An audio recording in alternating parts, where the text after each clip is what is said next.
These are for the deputies. Yeah. Wow.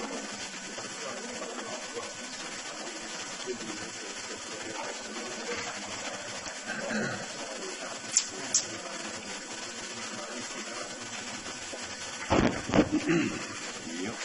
Man, you sounded bad yesterday when we talked to you. Man, you were coughing bad. Yeah. Yeah, you sound better. Yesterday you were pretty rough. How's everything up there?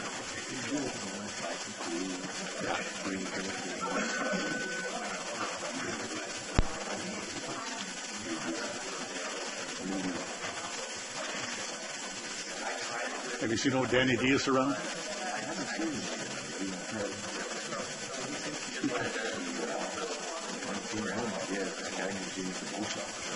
Does he own that place right there where he lives? Is that a house? I don't know if he does or not. I don't think he ever owned it. Is that right? Yeah. Is that a house or a trailer? Trailer house. A trailer house. Okay.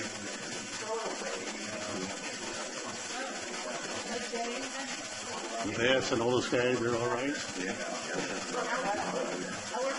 Remember Chuck Moore? Yeah. His wife got beat up in that. Oh, yeah.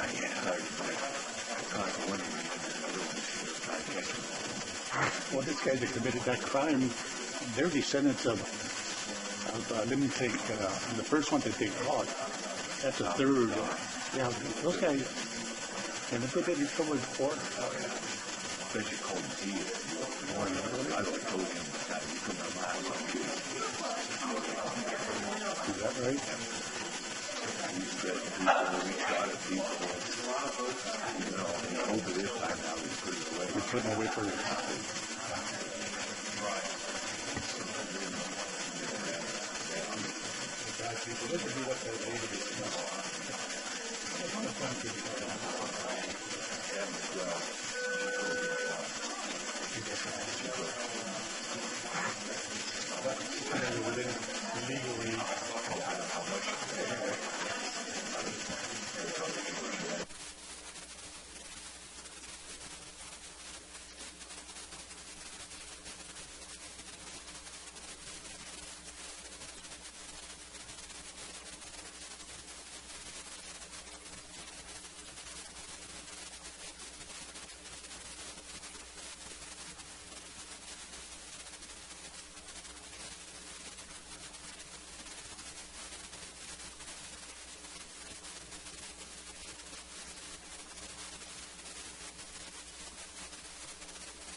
Go.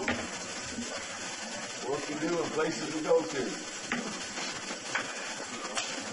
How do you do?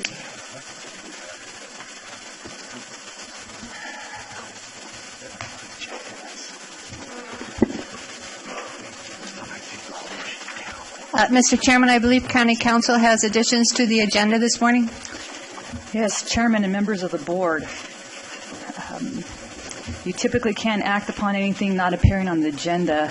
However, there is need for immediate action involving existing litigation. It's the case of Avila versus the State of California. The case number is 115 CV 0096 JAM EPG.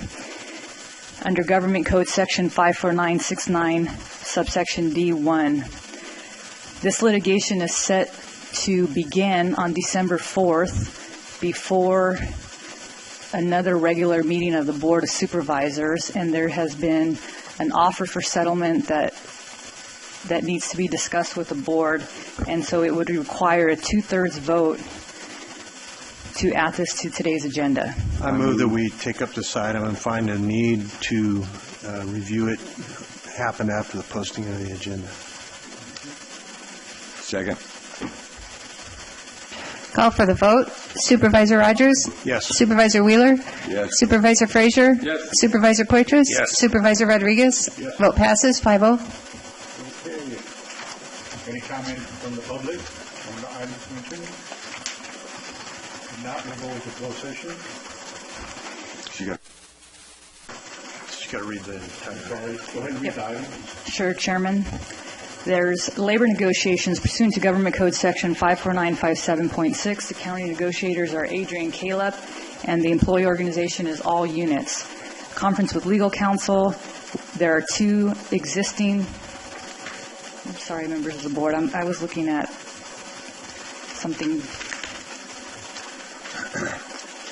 different.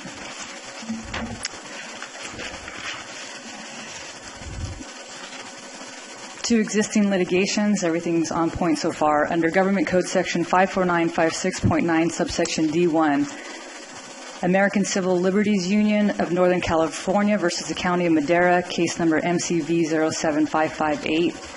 A second existing litigation is the State of California versus Verizon Wireless, case number 34-2012-00127517. There's anticipated litigation pursuant to Government Code Section 54956.9, subsection D of paragraph 2. Exposure is one case. And finally, public employee employment pursuant to Government Code Section 54957. The title of the position is Director of Water and Natural Resources. Any questions from the public on the item just read? If not, we'll go into closed session.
And then your report out of closed session? Chairman, there are no reportable actions from closed session. Okay.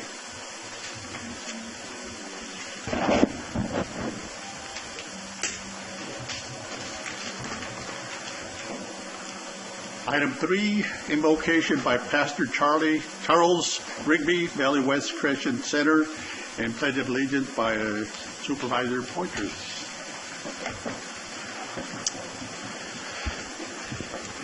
Good morning. Thank you, Mr. Chair. Fellow Board of Supervisors, let us pray. Oh, Father, we come before you this morning and we thank you for the opportunity to serve in this great nation.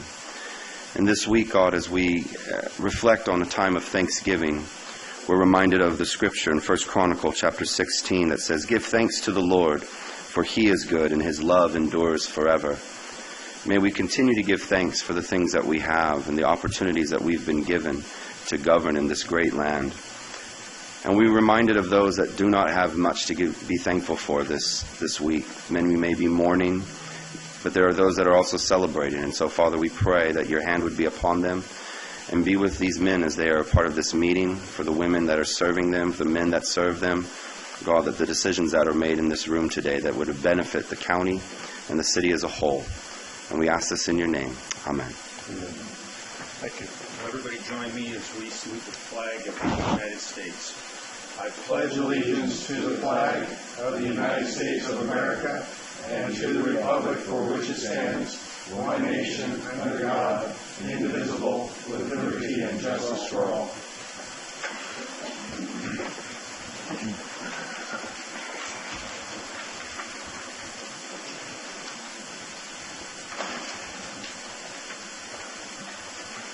Do we have anybody that we want to remember? Turn it up. Public comment. The first 15 minutes of each regular session is set aside for members of the public to comment on any item within the jurisdiction of the board but not appearing on the agenda. Items presented under public comment may not be discussed or acted upon by the board at this time. For items appearing on the agenda, the public is invited to comment at the time the item is called for consideration by the board. Any person addressing the board under public comment will be limited to a 3-minute presentation to ensure that all interested parties have an opportunity to speak. Any handouts to the board must be submitted to the chief clerk of the board for distribution to the supervisors. Anyone addressing the board is asked to print their name clearly on the speaker sheet at the podium. Also, all persons addressing the board may state their name and county of residence for the record. Good morning. Sarah Boss, Public Health Director. Nice to see you. Likewise. Name and address? Name and address. I am here with happy news.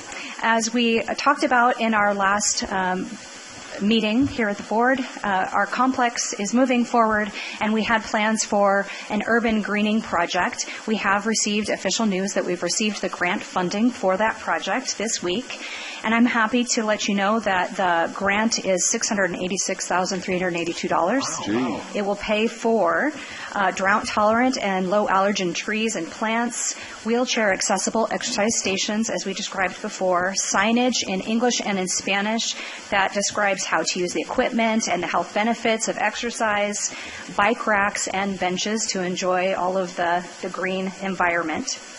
I want to thank the public health team that developed the proposal, Julie Gregson, who you met in our last meeting, Mary Solario, our physical therapist, who selected all of the equipment to be wheelchair accessible, and of course the former director, Vaughn.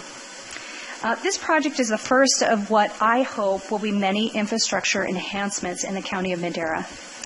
We need more green space and more opportunities for outdoor recreation in neighborhoods. Green gathering spaces build a sense of community, as you know, and of course, increased physical activity is good for both mental and physical health. I understand that new developments in Madera are including lots of plans for green space, which is great. We also need to increase green space in our older established neighborhoods throughout the county.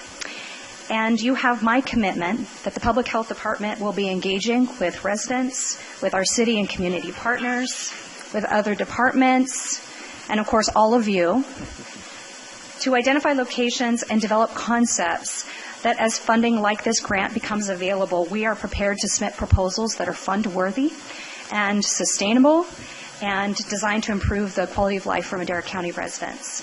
Do you have any questions for me about the funding we've received? You're going to need to figure out how to spend $10 extra because of David's phone. He's going to. I'm sorry. Oh, excellent. I'm going to add that to the cost him grant. I'll $10 figure that out. today. Thank you for the great job. That is so cool, I tell you. That's Great. Fantastic. great. Thank you, and have a very happy season of Thanksgiving. You also. Hit the ground running. Thank you.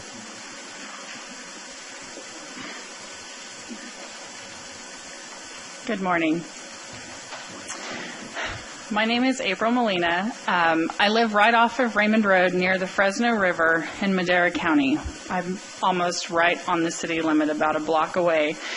I would like to stand up here and thank all of you, as well as the Madera County Sheriff's Office, code enforcement, and anybody else that has been involved in helping get the homeless population out of the Fresno River. There has been great success in placing those who want help and moving along those who do not. There's also been great work in taking out the trees that were providing refuge for those who were breaking our laws. Recently, my family and I, just the four of us, have gone down into the riverbed to try to get some of the stuff left behind out of there. When we went down into the river itself, we were absolutely saddened by the amount of items that have been left behind. We found items such as soap, piles of clothing, a weed eater, mattresses soaked with water, a foosball table, alcohol bottles, uneaten food items, computer parts, blankets, jackets, shoes, bags stuck in the branches, cell phones, cell phone chargers, drug paraphernalia, stolen mail, strollers. The mail was turned into the sheriff's department, by the way. Strollers and shopping carts buried in the riverbed, and so much more. I took pictures on my cell phone if you're interested in seeing what we found. Brandon Medellin with Code Enforcement has been bringing orange bags by my house, which I'm grateful for, but the four of us and Code Enforcement are not enough. We spent 2 hours in the riverbed and filled up 24 of the Code Enforcement bags. When our Fresno River is running, it merges with the San Joaquin River, which empties into the Suisun Bay, the San Francisco Bay, the Pacific Ocean. And with this in mind, consider that there is what's called the Great Pacific Garbage Patch in the Pacific Ocean right between Hawaii and California. According to the National Oceanic and Atmospheric Administration, this patch has been reported to being almost twice the size of the state of Texas as of 2013. According to research funded by the Dutch government in 2016, 3 years later, the density of this patch is several times higher than originally thought and is 1,351,000 square miles. This is 2 times larger than our great state of Alaska, which is 663,000 square miles. It has more than doubled in size in 3 years. According to the UN Environmental Program, the Great Pacific Garbage Patch is growing so fast that it, like the Great Wall of China, is becoming visible from space. When the water rises this winter in the Fresno River, all that debris will inevitably add to what is already a huge environmental problem. I will be taking up the charge of bringing back the Love Madera campaign through the Madera Ministerial Association. However, that won't happen until spring of 2018. What I would like to propose is a large-scale volunteer cleanup effort coordinated by the county and the city, but it would need to be soon before the water is released again. It's dry right now. It wouldn't be that hard to facilitate, and I have ideas, but I'm pretty sure my 3 minutes are up. So, thank you all for listening. Thank you for so much of your hard work. Supervisor Frazier. April, I just want to commend you on all of your work and how you've gone about this. And you've come to now the 3 meetings. One, instead of just coming up and blasting, you've started working with everybody. Your passion for it is part of the reason why it's cleaned up right now. You know, it's in a very short time, you've proven what a great leader you are, and have moved mountains, and a lot of the people that have moved on from the riverbed are in better places now because of you. And so I just want to thank you for your hard work and efforts in this. And the way that you go about it is very refreshing in a day and age. You don't just come up with complaints, but you have ideas of how to help. And then, I mean, your sleeves are rolled up right now as you sit at the lectern, and that's just who you are. And so I personally want to thank you for what you've done for the community and how you've worked with us. And you have my commitment to continue to work with you. Thank you. Absolutely. Ditto. And I'm going to ask staff to contact the jail. They have a work crew that goes out and does sites, and we've utilized that in the past. And they do. Yeah. We've seen them out there. The problem is when you get into the river, it is so much that they can only do so much. Right. You know, and Madera County is So large. we're talking tons here. We're talking tons. Yeah. It's a lot of stuff. And it just would be nice to get at least the loose things out of the river itself before the water runs again. Okay, thank you. Thank you. Let me make a comment here. You know, Sure. a number of years ago, we had two cleanup events down in the river. But, of course, the river wasn't wet. I mean, water wasn't running. Yeah. And when the river's running or you have a lot of water, everything's moist, it makes it harder. But anyway, could you, after the Thanksgiving holidays, would you come to my office? Let's get together. And what we did was we approached the homeless people. There was a little coalition there, and they helped us get together. And we went to everybody. This is there at I call it the Griffin Hall, and they have breakfast every morning. So we got to be real friendly with the people there, and we convinced them to help us twice. And we didn't pay anybody. And then one of the businesses provided lunch for us. So anyway, we started at 8 o'clock in the morning, and we went through the river and cleaned it up. We pulled out a lot of stuff. We can do it again. I think your idea is great. Okay. We'll set up a meeting and get things going, rolling? Absolutely. And we'll coordinate with the city and the county. Okay. Okay? Just give me a You bet. direction and I'll go. And we have a city councilman here. He'll help us. Yeah. Thank you. Come on.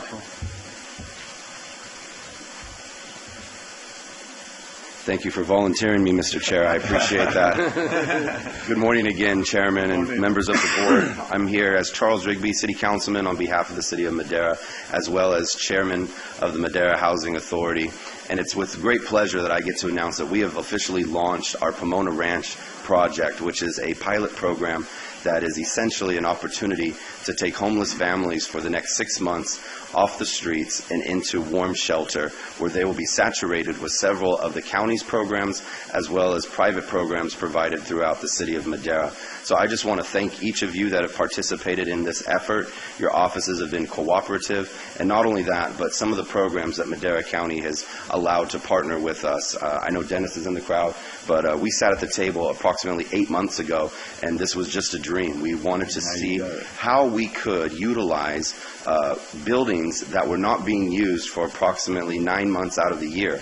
And that was our migrant center located on Avenue 12 called Pomona Ranch. And working closely with elected officials at the state and national level, we were able to twist OMS's arms to allowing us to get in there. And with the CDBG grant, we were able to take what was swamp coolers and now put in HVAC units that have heating and cooling. So we'll be able to provide heating for these families throughout the winter months.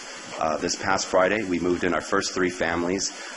One is a single father with 5 children. The other is a newlywed couple with a 2-year-old. And the other is an engaged couple that have one on the way. And all of them have at least one person already working in their family. And they're going to participate in behavioral health programs, our social service programs. Camarena Health Center has already gotten vaccinations for several of the children. They're participating in the dental programs as well as the optometry programs. Madera Unified School District is at the table. They're going to be bringing in extra help as well as the Madera County Board Office of Education, and not to mention several private entities. We were excited when Grocery Outlet came to our table and said, we're going to provide a full refrigerator when they move in. And so as they moved in, they were blessed with a refrigerator full of food that was supplemented by the Madera County Food Bank as well, working with Ryan McWhorter. You can see that this has been an incredible team effort, and I can't take all the credit. It's been an example of what happens when several agencies can work together and get something positively done. And so please continue to stay involved, watch closely, as we will be as well. These next 5 to 6 months are critical. We are constantly reminding those that have moved in, this is not the end product. This is just the lily pad in which we're going to use to launch you into something more permanent. And each of the candidates came to us with great recommendations from community members as well as the rescue mission. We were happy that we were able to release probably 12 beds from the rescue mission just this last week. We'll be moving in 3 more families after Thanksgiving, and we would be on the lookout. We'll invite all of you out for the ribbon cutting sometime in December. That's awesome. So thank you so much. Thank you, Appreciate it. Charles.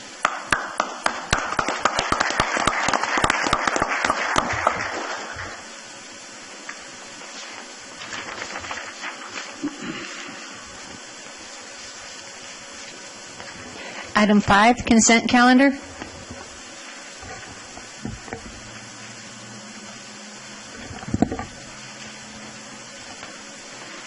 Mr. Wheeler? Yeah, thank you. On item H, Dennis, the rate going up on that building, I see it ran out on the 17th. We've been negotiating to get that done between now and back then, or is this slipped through the cracks? Or Dennis Cook with Director of Behavioral Health Services. Negotiation means that we have some ability to affect the change in the rate, and the honest reality is we do negotiate, but we do not have much leverage. We don't have enough facilities out there. Right. They know it, we know it. Davis Guest Homes gives us such a great service. In fact, we've been working with them. They have a number of our clients there. The rate is a fair rate. I agree with that. I'm not worried about that. The contract ran out in July, and now it's November. Yeah, as you notice, we have 8 different items on the board. Right. That is not uncommon for our contracts. For us, what happens is we contract with multiple agencies, thinking we may, hoping we will, possibly could send our clients there. And then when a client presents today, like we have a number of people in the hospital today, that we are looking for a bed somewhere. We hope that's an agency we have a contract with. Okay. The reality of it is, whoever has an opening, we will send our client there if it's appropriate. So we're always, and this one's been even a little bit further back, because then we go through our process, and then the agency has to go through their process to get it signed in that. This one is more delayed than we usually are. Okay. Yeah, it is. I usually check those, and I shouldn't have just asked if it was some complication or something, but I thought maybe negotiation. But I know you guys handle a great bunch of them, and you guys do a great job. I just wanted to make sure that we wasn't missing nothing here. No. It's just the process sometimes gets for us, as you notice, we have a number of them coming today. Right. And we just recently hired, in fact, some other people that are going to help us process our contracts, because we have a lot of them. Yeah. And then sometimes we're waiting for them to sign it and get it back to us. And then the state has clauses that we have to put into our contract. You'll see that in a different contract that we're amending, because we have to add that in there. It's just part of our process. Right. Yeah. Okay. Thank you, sir. Question for you. It's a hard question to answer, but what's the average stay for a patient that comes in? Okay. You're right. That's a hard one. And I believe your question is for those clients that need an inpatient psychiatric hospital that comes like from the emergency room for a 5150. Right. Which is just part of our clients. Because we have some clients at the state hospital that have been there for 30 years. Wow. Yeah. And will be there until they pass away. I mean, that's the reality of it is. And that is Madera County that pays that cost for that. Okay? But I think what your question is, if someone comes in under a 5150, and that's somewhere between 4 or 5 days up to 2 weeks. It goes into an acute inpatient psychiatric center, and then they come back to the community, and we provide intensive case management and outpatient services. And sometimes then we get them into a residential adult facility, such as Davis Guest Home, where they could stay for a long time.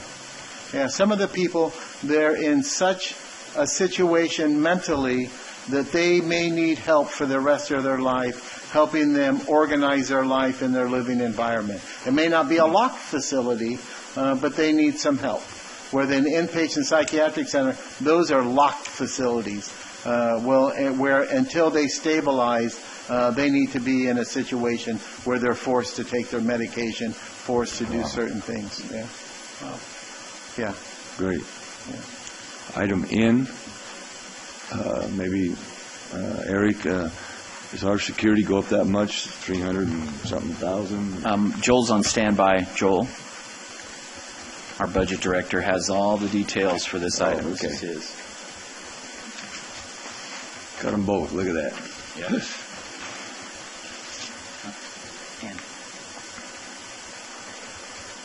Item N, security. Yes, sir. Yes, sir. We're making that adjustment. It's 297,000. Is it that gone up that much, or what? No, Supervisor. Actually, that's more a reflection of part of it is oversight in the budgeting. So when we put the budget in, we didn't have the renegotiated rates for the for this fiscal year. Oh, okay. So we anticipated at a lower rate than what the new rates were, and they haven't had a rate increase for a while. I know they hadn't. Right. And then the other piece to that, 67,000, that's for the update of our capital improvement plan and for the impact fee program. So what we're trying to do is to bring the impact fee from the general government pot into the general fund. So it's really an accounting method, so we can use those revenues so it doesn't spend general fund. So those are the two main items in that item. Great. I like the way you explain things, so it makes it so I can understand it. So, and my apologies, I was listening in and I just... No, it's okay. It's good. Then item P, I just wanted to thank our staff and everybody else that I'm finally going to get to move the ag department over to the old sheriff's office. We're going to remodel that now, and it's a yay, because way before I was ever elected, I used to go down there a lot to, if you name it, for either pesticide permit, taking tests, you name it, and that building was antiquated, I tell you. So it's just nice that we are moving forward with that. So thank everybody for the hard work on that. Any other questions? No, that's it. Okay. Questions from over? None. Let's take it out to the public. Good morning. Good morning. Tracy Kennedy, Treasurer Tax Collector. Regarding item B, the auditor report for the shortages and overages, just in an effort, I know you didn't have any questions, but I'd like to kind of clarify the context. That same year, we collected over $168 million and probably 60,000 different parcels and transactions. So there were different shortages detected through the year, of course, and there will be.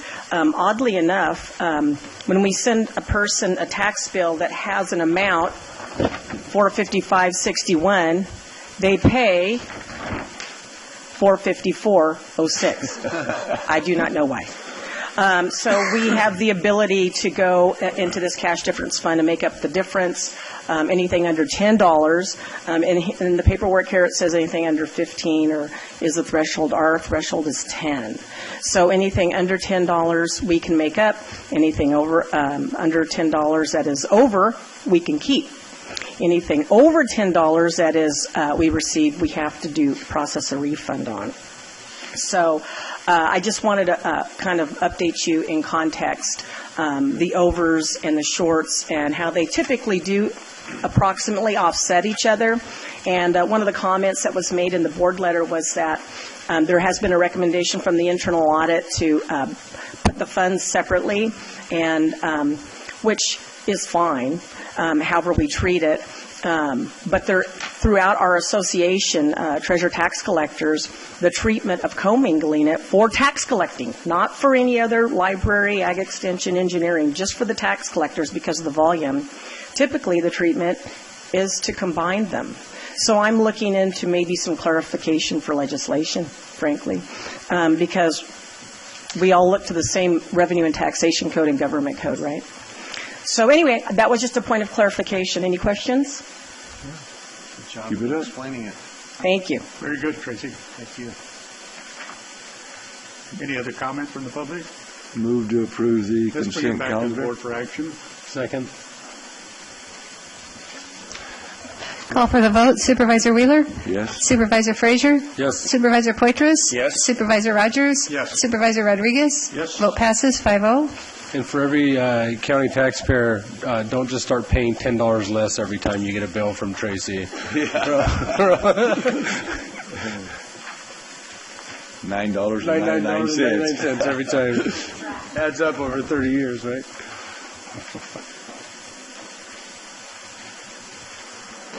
Public hearing. Mr. Chairman, we had a request to move 6C, the Treasurer Tax Collector hearing, to be the first hearing this morning. The 6C, doc number 3399, Treasurer Tax Collector. Hearing to consider the recommendation of the County Treasurer Tax Collector to deny the petition to rescind the sale of APN 060-130-000-000 located at 33105 Weatherly Lane, Northport, California, 93643, filed by Patrick Riley. Mr. Chairman and members of the board, I'll kick us off today and kind of frame the reason that we're here. Dale Bacigalupi from County Counsel's office.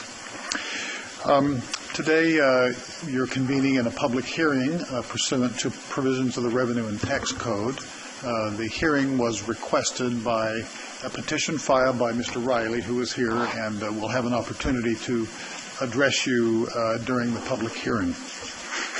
Here's just a brief summary of the circumstances, and Tracy Kennedy and her staff are here to fill in some of the details as we go forward.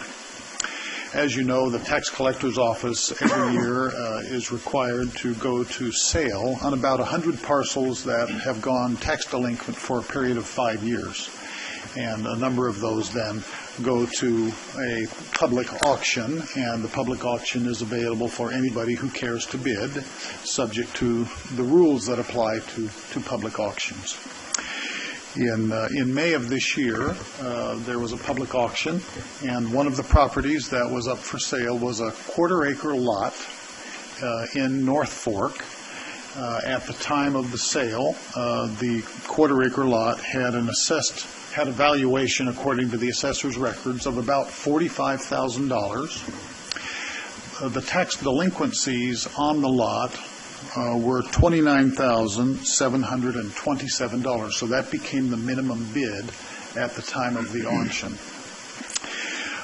And the property, along with others, went out to bid, and Mr. Patrick Riley bid $43,433 for this lot, and he was the successful bidder, and he paid that amount of money, and then the lot later was tax deeded to him.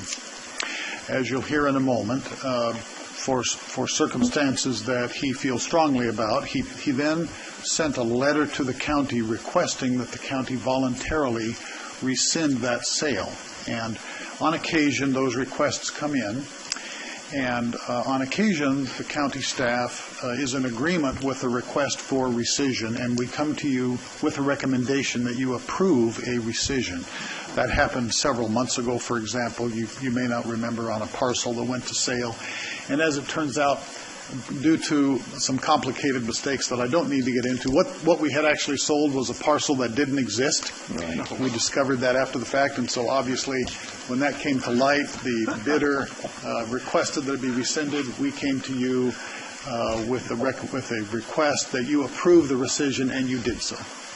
This is a little different circumstance, as you'll hear today. When Mr. Riley's request came in, it was reviewed by county staff and by county counsel's office. We advised the county staff that we were not prepared to support a rescission, and thus you have in front of you a staff report which Tracy and her staff will now summarize for you that explains the reasons why we are recommending that you not rescind the sale. And so, Mr. Chairman, if you would care to now open the public hearing, and Tracy and her staff will begin by reviewing their staff report with you. Then it'll be Mr. Riley's turn to give his testimony, and then we'll finish up perhaps with a brief summary at the very end. Good morning. Good morning. Tracy Kenny, Madera County Treasurer Tax Collector. Thank you, Dale Batchgalupi from County Council. Yes, we typically have property tax defaulted land sales every year. As he explained, over 100 we start with, and we might end up selling about 20 or 25. And this is one of the ones that was sold online. It is an online platform that we use and several of the counties use called Bid for Assets, wherein you go into Bid for Assets, and in order to become a bidder, you have to acknowledge the rules and conditions of the sale and of the online platform. The requirements that we have are very stringent as far as in the tax collector's office regarding our mandatory publications, our requirements, our all the events that are prescribed by the State Controller's Office as evidenced in the Revenue and Taxation Code. Once we received Mr. Riley's request, we reviewed our procedures to make sure that we were correct and that they were without defect, and we did not find that our office had made any errors regarding this tax sale. That said, how Mr. Batchgalupi mentioned there was a discrepancy in the size of the building, and from what was on the assessor's records as to what was in reality. What was stated is it was a 2,500 square foot building, and in reality it was less than 500 square feet. However, the assessed value that was placed on the parcel by the assessor's office was correct for the value of the land and the structure from when it was first built in the 90s. It was just a small apartment type item. So the assessed value was correct. However, the square footage on the public notice that was on Bid for Assets was incorrect. One of the things that we did discover while going through and reviewing our records was that Revenue and Taxation Code has a specific item, a specific code section, and Dan can preview that. It's in your packet. That allows for errors such as that, specifically relating to the assessor's records. So we still feel confident that our tax sale was performed correctly, that it was performed without defect, and that we are requesting that the board deny the rescission to request for rescission to refund. With me I have Dan Garcia. He is essentially the person that handles, manages, and administers all of our tax sales. And he's a retired annuitant, and he offered, and I appreciate it, because it's a big job. There's a lot of due diligence, and there are a lot of mandatory state requirements that we must follow. So it's a very administratively heavy, function of the office. So at this time, I can let Dan Garcia go over the various exhibits that you also have in your packet that just further explain and illustrate the various items that we have presented to support our position. Supervisor Wheeler? Yeah, I got a question on the item. Do I wait, sir, until after they get done? I got a question to ask Mr. Riley.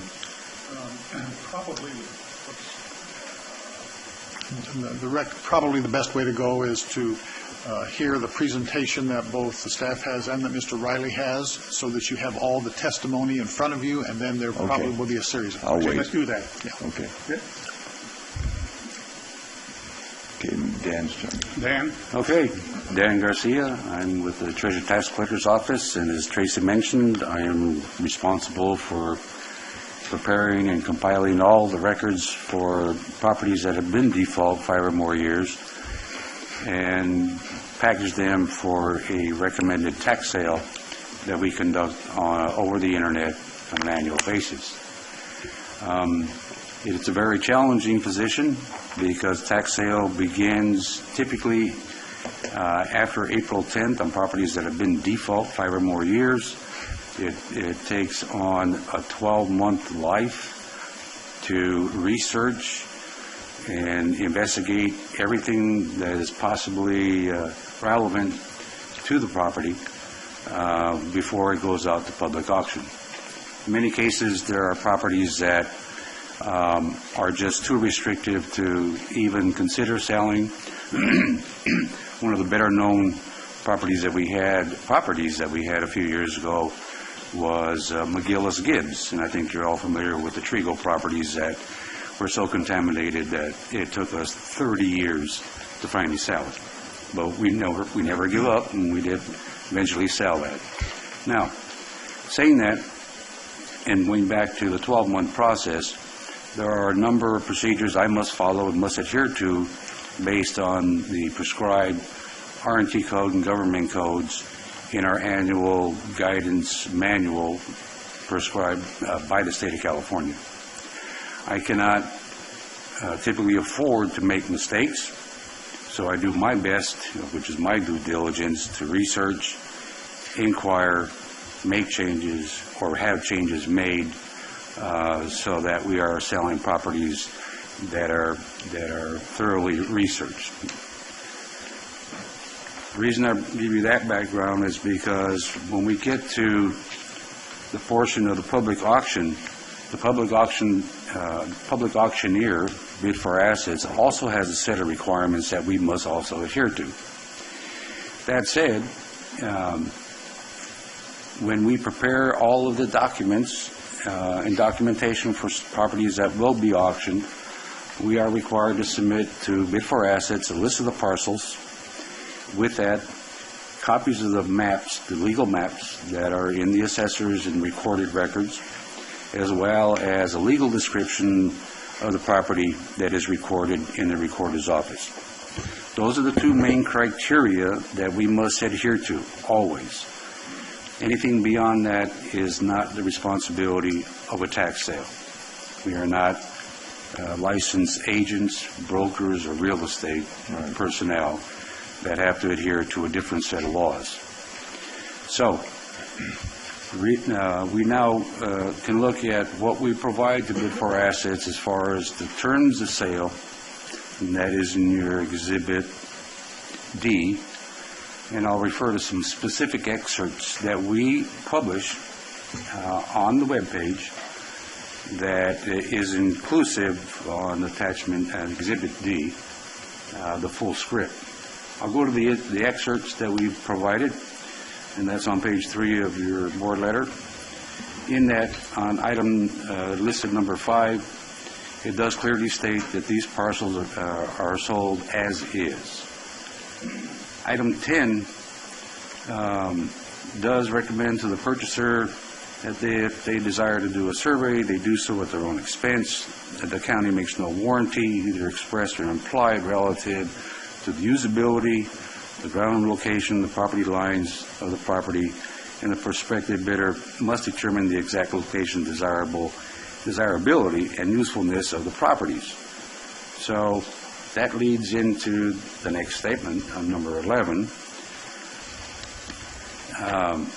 Again, kind of restating the fact that we are not real estate agents, licensed salesmen, brokers, or realtors. Our job is to sell properties for tax defaulted taxes.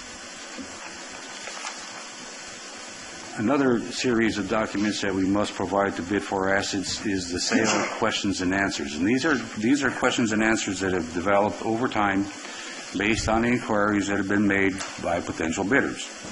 We do research that as well, and we do provide the best answer in advance so the buyers are familiar with how the tax sale is performed. Item number 11, which is on page 4,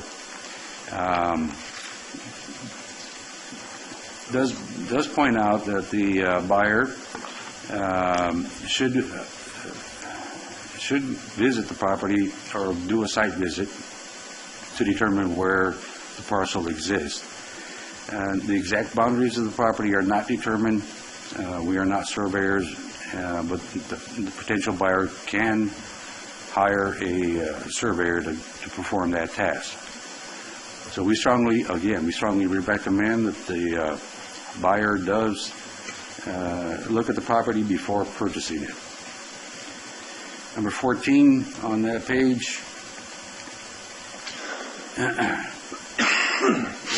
in reference to the use of the property, we recommend that the buyer consult the Planning and Zoning Department because, again, we don't want to make any assumptions or false statements that, again, are contradictory and then would end up in a hearsay argument, and it's not worth answering questions that we don't know.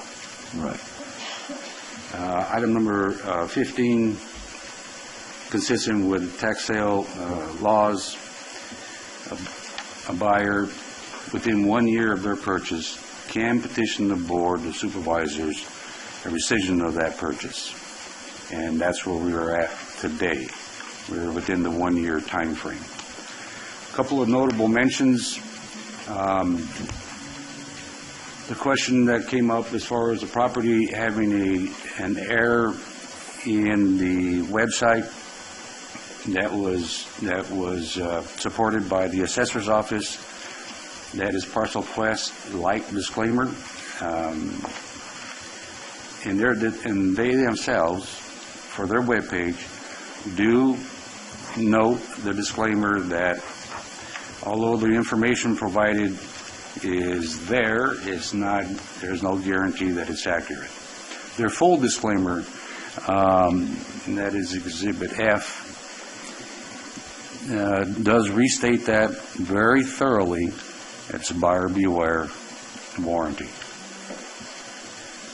Further, and finally, that in our review of these disclaimers, we did in fact find Revenue and Taxation Code 3692.3B1 that specifically says all property sold under this chapter is offered and sold as is. That the state, the county, and employees of these entities acting in the official capacity in preparing, conducting, and executing the sale of the property under this chapter are not liable for any of the following. Number 1, known or unknown conditions of the property, including but not limited to errors in the assessor's records pertaining to improvement of the property.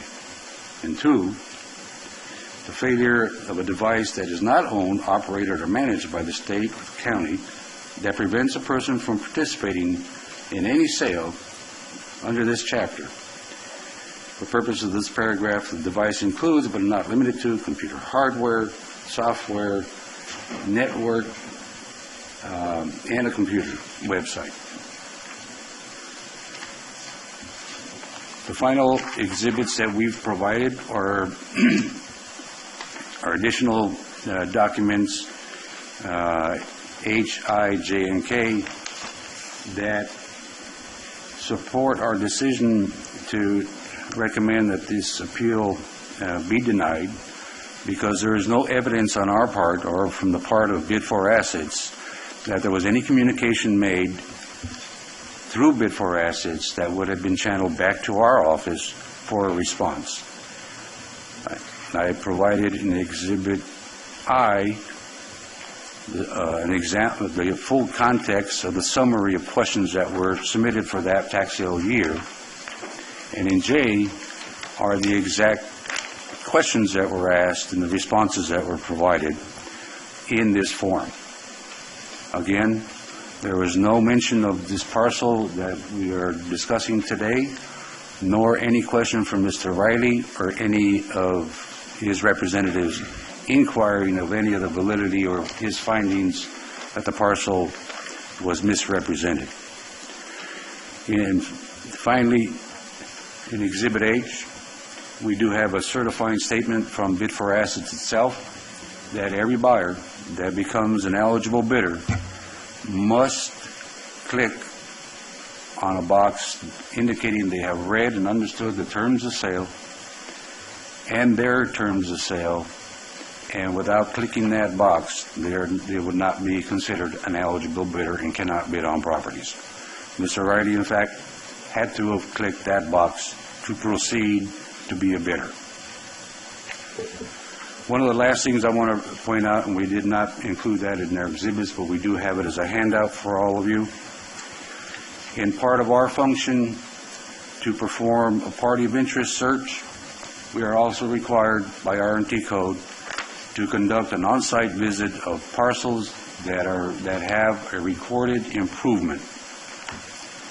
That is Revenue Code 3704.7, and we do hire our agent that conducts the party of interest. They are also hired to conduct an on-site visit and certify that this visit was performed by not only a certification statement, but also by visual effect of taking a photograph of the parcel. And did we handle this out already? You guys have I think, the clerk to the board, no? I'm sorry, I'll restate it all.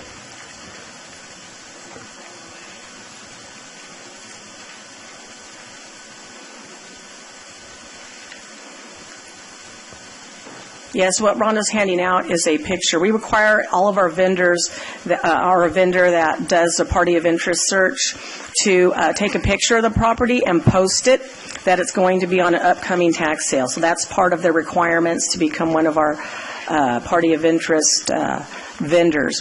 And when they post it, they also take a picture of it that we keep in our file as a reference. And you will find that in this packet that clerk to the board just handed you. Anyway, Dan? And the reason for doing that is occasionally we sell parcels that have improvements that are homes, and there are residents residing in the home. They may be renters, they may be the owners. We do not intentionally want to sell properties where a person resides, but the county cannot finance taxes for the rest of their life. So we do make the attempt to notify them in person that this property is for sale.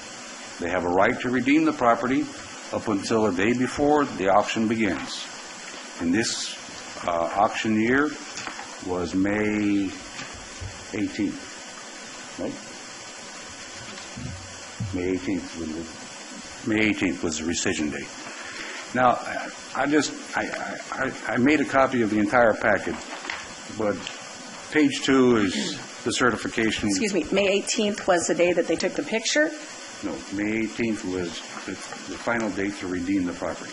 Oh, right, So because, correct, the tax sale began in May 20th. This package that we just handed out to you was performed on March 19th, 2017. So well before the property was eligible or published for auction on the internet. So the second page is the certification from the vendor. Third page is their signature. Fourth page is the picture of the posting on the property itself with the address noted. And the final picture is the picture of the improvement that was on the property. Now, the picture tells a lot. It's a pretty old building. It is a small building, but we had access to it. Our vendor was able to take a very clear picture of the parcel. And these are all kept in our administrative file to at least support the purpose of the sale. With that, I'm done. Mr. Chairman, just to kind of summarize then, the agenda, the board letter that you all have with all the exhibits that Dan Garcia and Tracy have just summarized for you were provided to Mr. Riley by Rhonda, the board clerk. She provided him with a copy of the agenda for today's meeting and a copy of that entire packet. In fact, I received mine off of the same link. And so he has seen and has had available to him everything that you have, except for the photograph that you were just handed, which the staff discovered only today. And I've provided that to Mr. Riley a few minutes ago. So that concludes, I think, our presentation at this point, and we're happy to answer questions, or you may now have Mr. Riley continue with his presentation.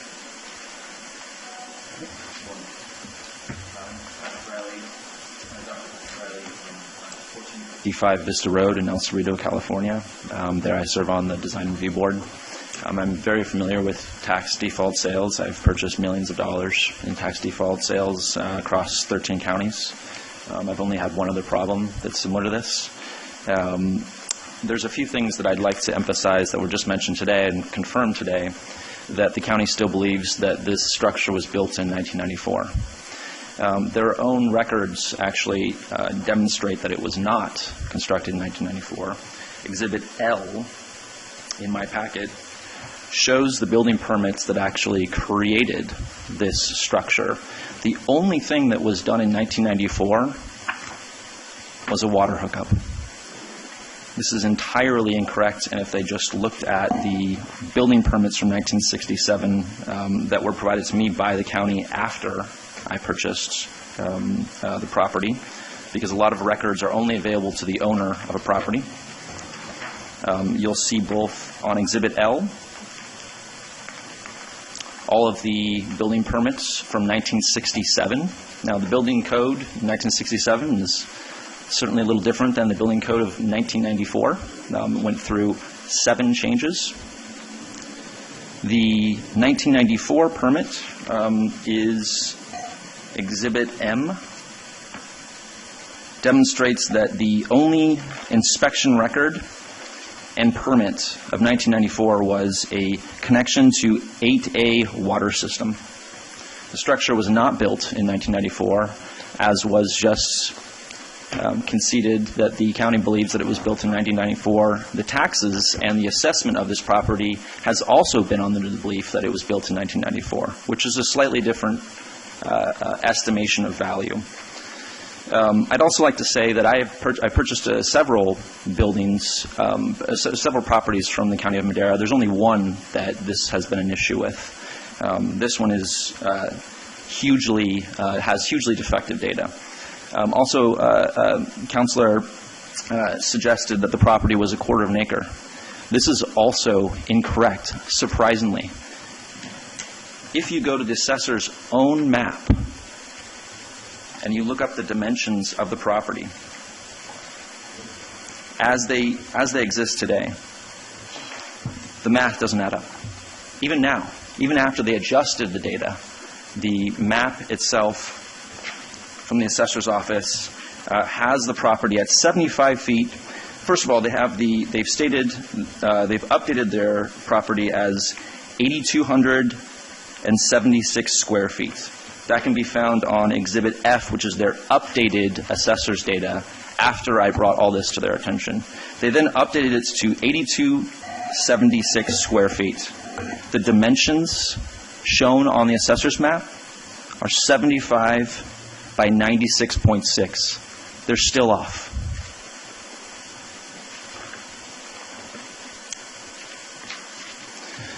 They've mentioned that they gave me a photo of the structure. I do not have a photo of the structure. I have a photo of the... Oh, is it behind there? Okay. This is what they're claiming the structure is. I'm going to concede that, or I'm going to say that is incorrect, because the structure has an 8-foot fence all the way around it. The structure is being squatted and has an 8-foot fence around it. I had no problem with that. I visited the property before it. I've seen issues with squatters. My problem is that I contacted this office several times to make sure about this data. In fact, actually, Dennis Erickson, and this is Exhibit C, said, I will correct our file. I have no idea how that measurement got in there. And he's referring to the square footage of the structure. Thank you for bringing this to our attention. So my attorneys contacted first the tax assessor's office to simply ask for a rescission based on this. The response back from Cynthia Jones was that the refund claim for Riley is denied. The refund was reviewed by City Council and also concluded that the refund claim is without merit. The terms of service, or terms of sale that govern all tax sales specifically urge all prospective buyers to do a building inspection before bidding. Mr. Riley evidently chose to submit a bid without doing an inspection, and as a result was disappointed with the property he purchased. I did. I actually went there. I spoke with the neighbors. It has an 8-foot fence around it. My council told me not to proceed towards any part of the building because they have rights even as a squatter under California law.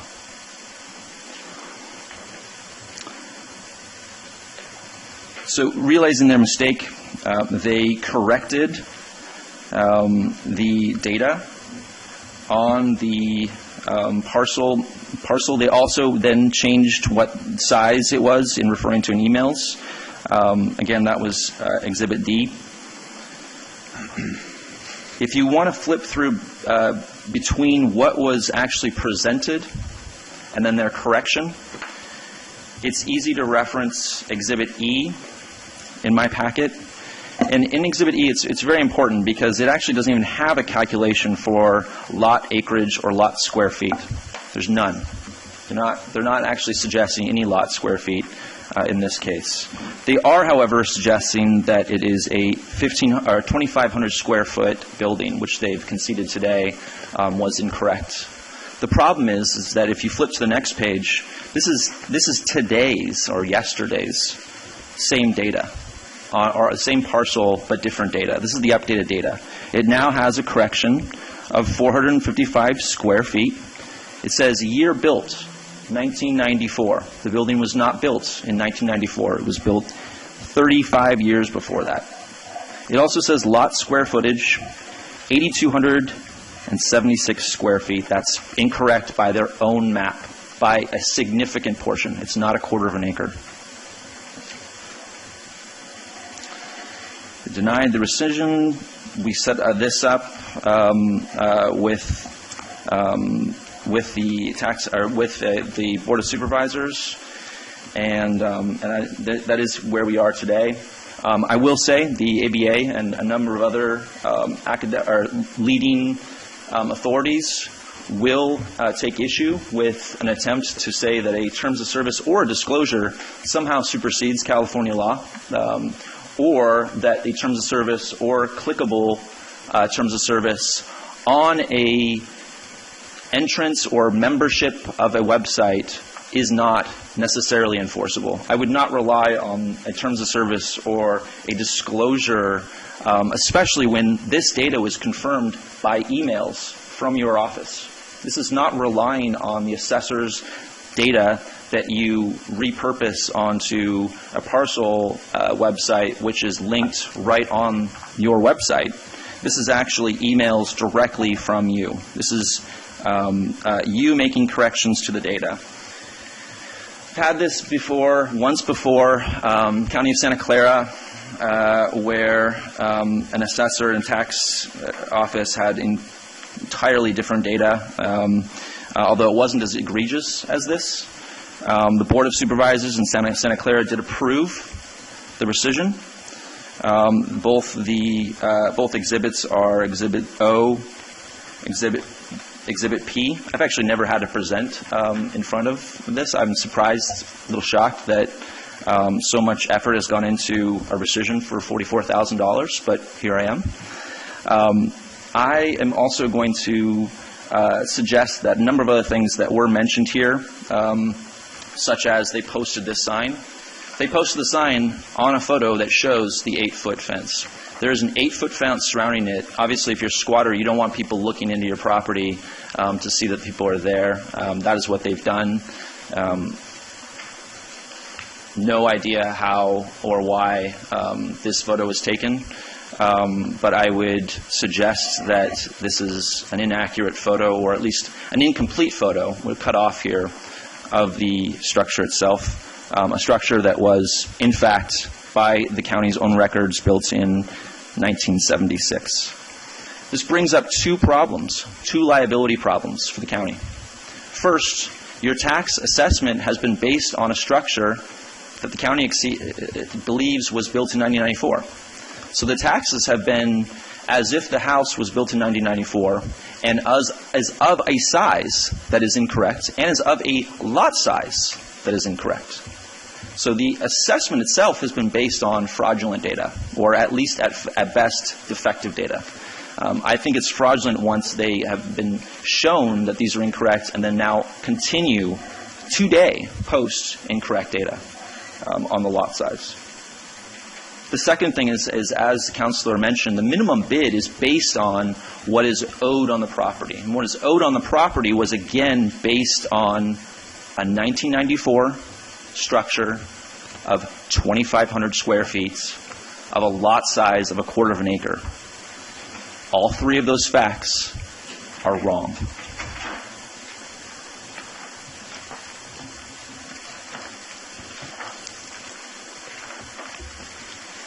Just for brevity, I'm going to just end with that. I have a lot more, but I'll just take questions. I believe one of the supervisors. Supervisor Wheeler? Yeah, thank you. You sound pretty intelligent. You've done a lot of homework here. Obviously, you didn't do no homework when you bought this piece, right? I did. You did homework? I did a lot of homework, yeah. Did you go look at it? I did go look at it. And you still bid on it? I still bid on it. Then what are you doing here?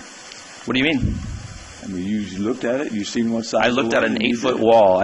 If you're at a property and you have a compound that's surrounded by an 8-foot wall, yeah, which exceeds the ability right to. Above you can look down over it.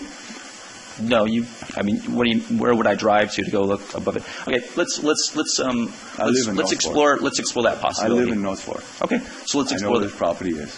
Okay, great. So I own then a few of the other properties that I'm looking forward to. You went and looked at this piece of property? I did. Yes, I did. And you still bid on it? And I still bid on it. That's right. I just don't see what the problem is then. What do you mean? You seen what it was, you went and looked at it, and you bought it. I mean, that's due diligence, and you got what you got. I mean, you've seen it, so. I have seen it. That's right. I saw a wall, an 8-foot fence around a property. The property itself. You still bid on it. And obviously, we're all here because I still bid on it. That's not the question. The question is really legal liability of the county in terms of providing this amount of fraudulent data or defective data, even today. Even today, we're being presented if you read what it says here and all those explanations, I got it right here in front of me. All property are sold as is. It's big highlighted. It also says on that same terms of service, although I didn't receive that in the packet. It also says that they can assume that the information is accurate. It also says that on the parcel map. When one does a site look, you're not going to be able to walk through a house. This isn't Redfin or Zillow, and I get to go make a tour of a property, especially one that's being occupied. That's why they chose to post the sign actually outside the property. That 8-foot fence is actually not even on the property. It's before the property. It's on the road. Anyway, I certainly understand your perspective. An as-is sale. There's also as-is for used cars, and there's laws against what you can do as an as-is car. Have you tried to sell it? I haven't tried to sell it, no. Since the day that we learned that all of this information was incorrect, we have contacted this office. We've been asking for this for over 6 months. Or 6 months. We are, however, improving and developing another property that we did purchase, and we're looking forward to having that in North Fork. So no qualms about that. But they were wrong on all three things here. Lot size, size of structure, and year built. Year built is a big one because I can't have an inspector go and inspect the actual framing of the structure. 1994 building code requires all kinds of things that you can imagine were not so does required 76 to. or 26 or whatever they all do. If you're going to redo anything, you got to bring them all up to date anyway. Don't make a difference what year. A 1994 code, for example, has the requirements of seismic structural strength. It has the requirements of entirely different engineering requirements that you would pass in 1994. The point is that I contacted their office to specifically, and I will bring it up again, specifically ask about the year built, and they confirmed again that it was built in 94. In fact, today they confirmed that it was built in 1994. That's wrong. Maybe they did some work on it. What's that? Maybe they did some work on it. That's not year built. So year built is a requirement that they state here on this, and a difference between year built in 1967 and a year built in 1994. One permit says 76 or whatever it does, and it says that's when they've done that work on it. So that's right. That should have been that. So that would have been that would have been a good number to use on their assessor's data. Instead, as they just said, the structure was built in 1994. Nothing was built in 1994. The only thing that was done in 1994 was a water hookup. Well, that updated the permit right there. So it's not updating a permit. The data. When you get a permit, it does update it. Well, okay. Right the assessor's data. Okay, so when you get a permit, so when was your house built? What's that? When was your house built in North Fork? Well, I built about 5 or 6 of them. I built a subdivision. The last one. The house most recent one. Right now, I built in 1990. Okay, 1990. And then you got a permit. Let's say you got a permit to this year. I just got a permit. Now the year's. I just got a permit in February. Great. Okay. Great example. So now the assessor's office is going to say that your structure was built in February of 2017? It probably could. I don't know how that works. Then you should take I'm not in there. Maybe you should take an objection to that, sir, because your house was actually built when you built it, and maybe it had a permit for improvement, but that is not what they're supposed to represent as the year built. You do not update year built because you've installed solar panels or put a water connection there. Can you explain that, Gary, at all?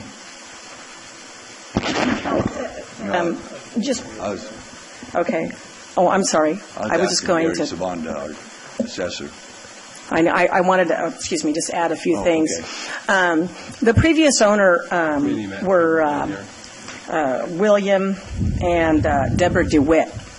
William and Deborah DeWitt, and as far as the historical data that we have captured, they became the owners from a grant deed in approximately 1999-2000. So they were the owners of record for until we offered it for sale. This 2017, and they paid their taxes based on the assessed value that was on the assessor's records. $44,000. Yeah, based on that, and of course it goes up. You're allowed to go up 2% a year, right? So it was less than that a long time ago, and then it went up every year a little bit. But the DeWitts, they did pay their taxes up until 2006 and 2007, and started a payment plan right in that same area. And that is really what we like to do. We would rather see the owners start a payment plan, become good taxpayers in good standing, and keep their property. But they chose to default, and they didn't pay their payment plan. So so then it becomes eligible for tax sale, and that's where we are, and that's why we sold it in 2017. But they did own it for a long time. 17 years. Yeah. And they paid the assessed value of it all those years. Correct. Right. Correct. And assessed value is that, so that's... Right. Well, that's the current. And what the real value is out here in the world. It would have been less a long time ago. I don't know, are there any other follow-up questions of... Supervisor Fraser. I understand where you're coming from to an extent. I mean, you have a property that's you see it says 2,500. I'd be upset. I think everybody else up here would be somewhat upset too. You did go to the property, and I know you said that council told you not to look in because of their rights, and I don't buy that to an extent. I know anytime that I've bought a piece of property, I'm going to do whatever I can to see over an 8-foot fence. I'm not going to drive up to North Fork and be like, oh, there's an 8-foot fence. Well, I'm not going to look at it anymore.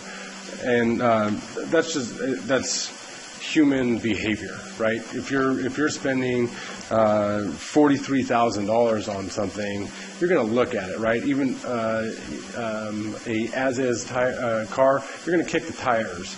And that's what you were doing up there. You were kicking the tires. You were looking at it. think you probably saw it. It probably was hard to see. You obviously can't get onto the property and walk it with a tape measure or a measurement wheel, but you were there. You knew kind of the area, what it was going to be. Some of the questions that I have, I mean, because it takes it from, in terms of the assessed value, I see that on Mr. Riley's Exhibit E and then Exhibit F, it shows the structures are assessed at a value of $32,453 when it was 2,500 square feet. And then the next, or whenever with this updated one at $455, it's actually assessed at a higher value for the structure. How do we go from $12.98 a foot assessed to $72.75? Was it just under-assessed at the beginning, or was that just because that's what it was originally assessed at? And I have some follow-up questions. Yeah, Mr. Frazier, this is from County Counsel's office. You know, because these properties are sold as is, on a buyer beware basis, we haven't taken the time to really analyze any of the assessed value history, because for purposes of this hearing, it's not really relevant. Right. And so if you'd like those questions answered, we would need to take the time to work with Gary Savanda's office to find out the history of the AV and how it evolved over the years. We just don't, we haven't taken the time for this hearing because it's not pertinent to your findings and for the decisions that you need to make. But we can certainly take, if you want to, if you would like to postpone the decision today to a later date, we could certainly work with Mr. Savanda's office and get you some additional historical information. I don't know if we need to spend that much more time on it. But Tom, roughly in North Fork, for a quarter acre of residential land,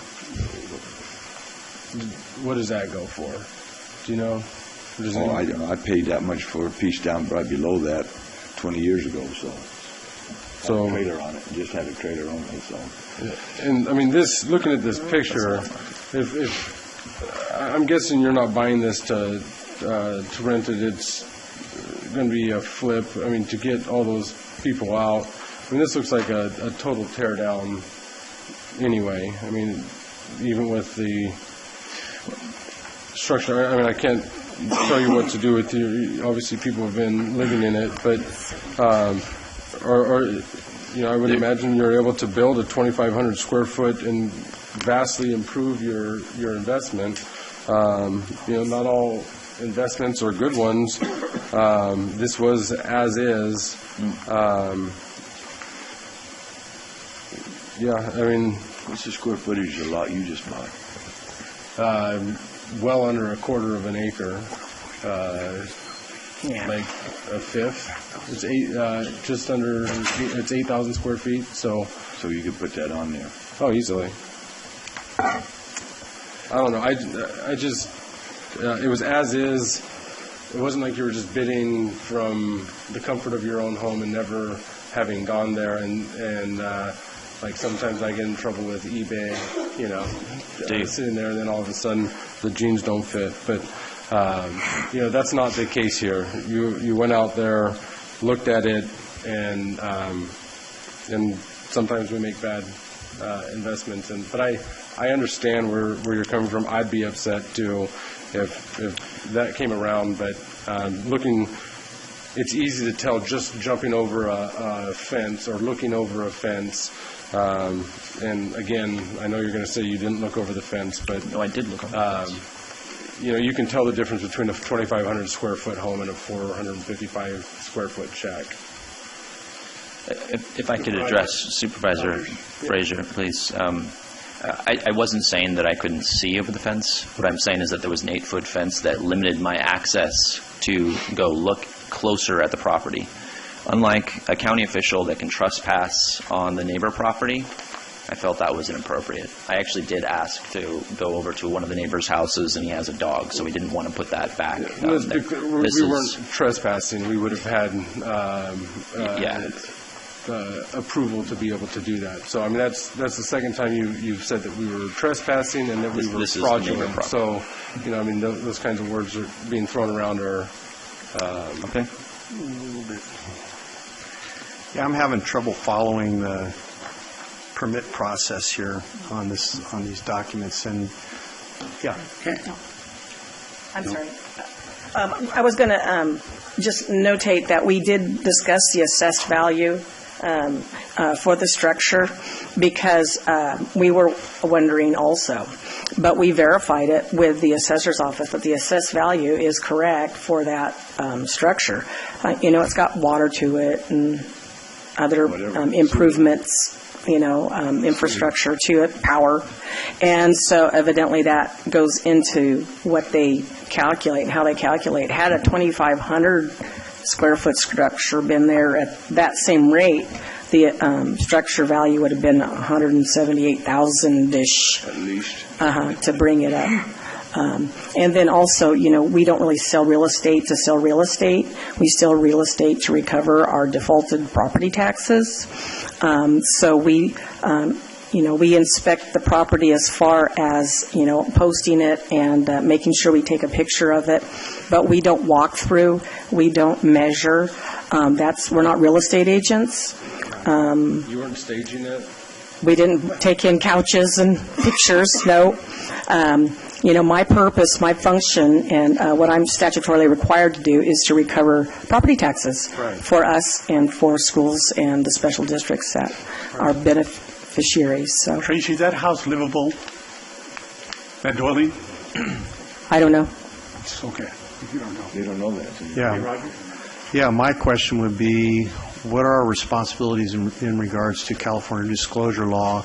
Since we didn't really own the property per se, we never dwelt in the property, that particular document is to disclose any known facts about the property from a standpoint of somebody who has dwelt on the property, lived in it, owned it, and operated it, and done things to the property, which we've never had that occasion to do.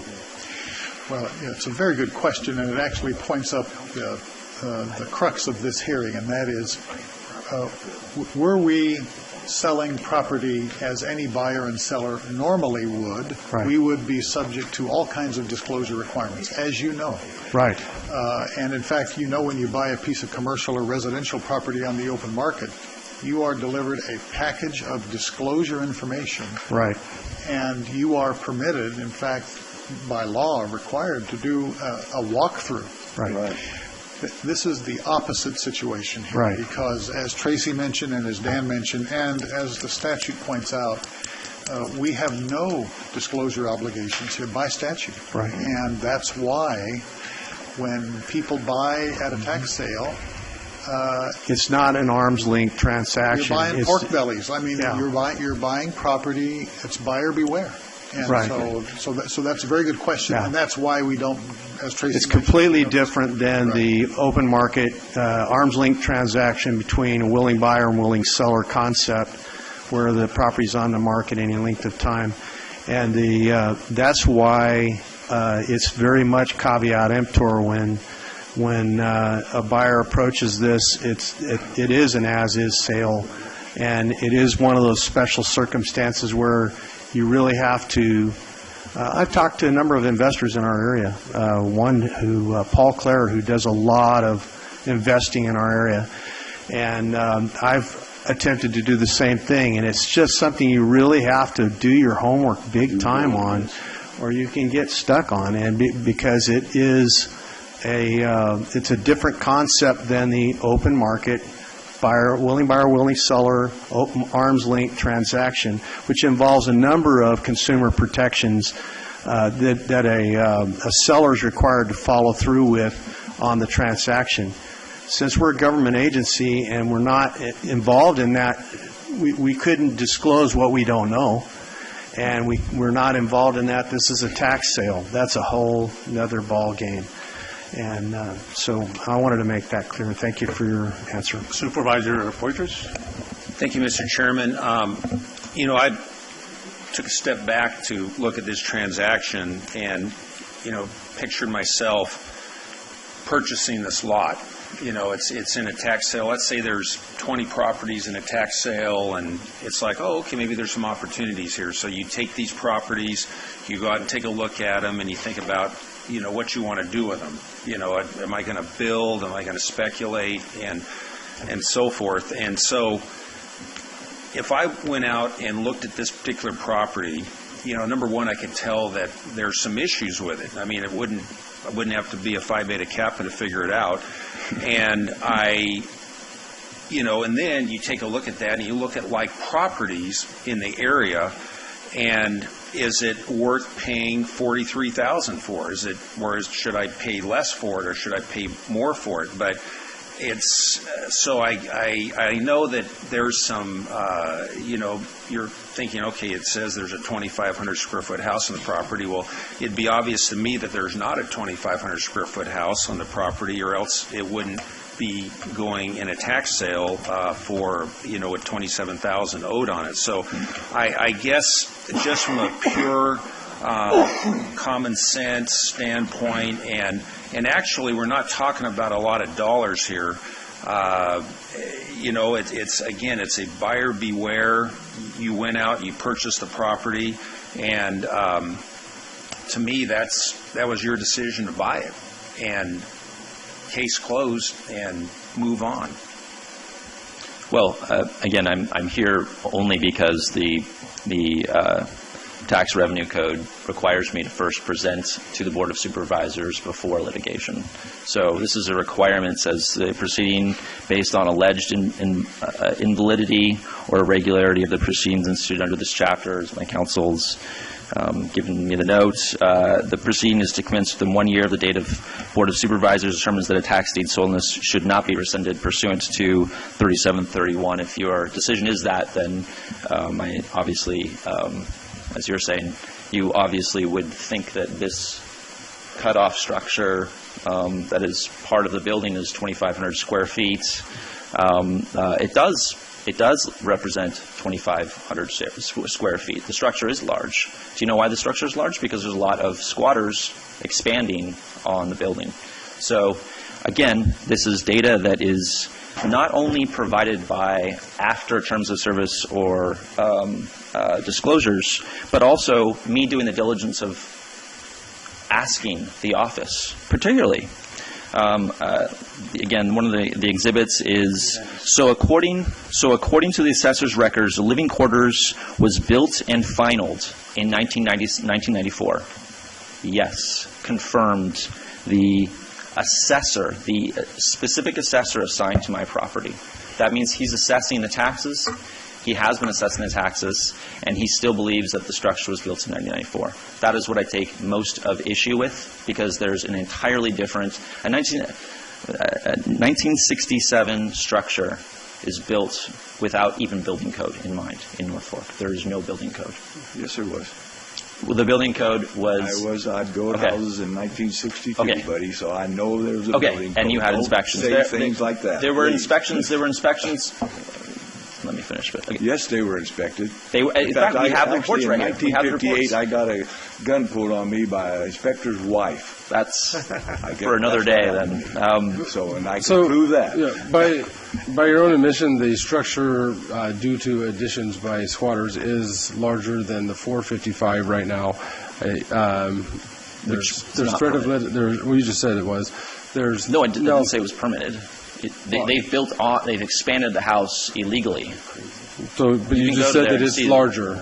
So I just think that use of your money would be much better served rather than on an attorney, on improving the property and trying to get back whatever you can out of your investment. I'm ready to make a motion to uphold the sale. The sale. Second it.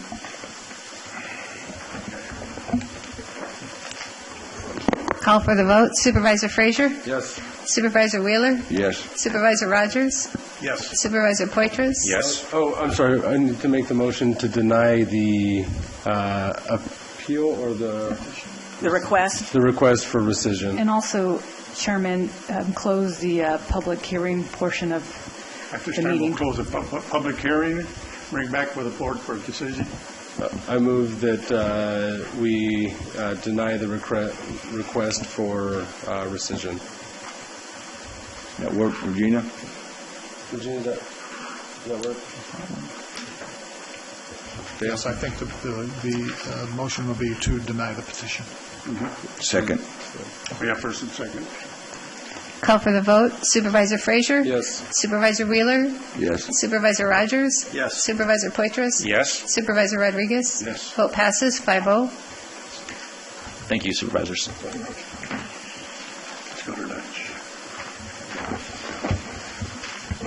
Folks, we'll break for lunch. We'll come back at 1 o'clock.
Continuing the public hearings, item 6A, Community and Economic Development Department, Planning Division, hearing to consider adoption of an ordinance amending Title 8, Chapter 8.01, and Title 18, Chapter 18.04, 18.87, and 18.88 of the Madera County Code pertaining to medical and recreational marijuana.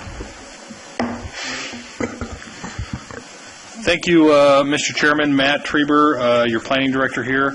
I also have Mr. David Wolf with County Council and Becky Beavers, my deputy director in planning.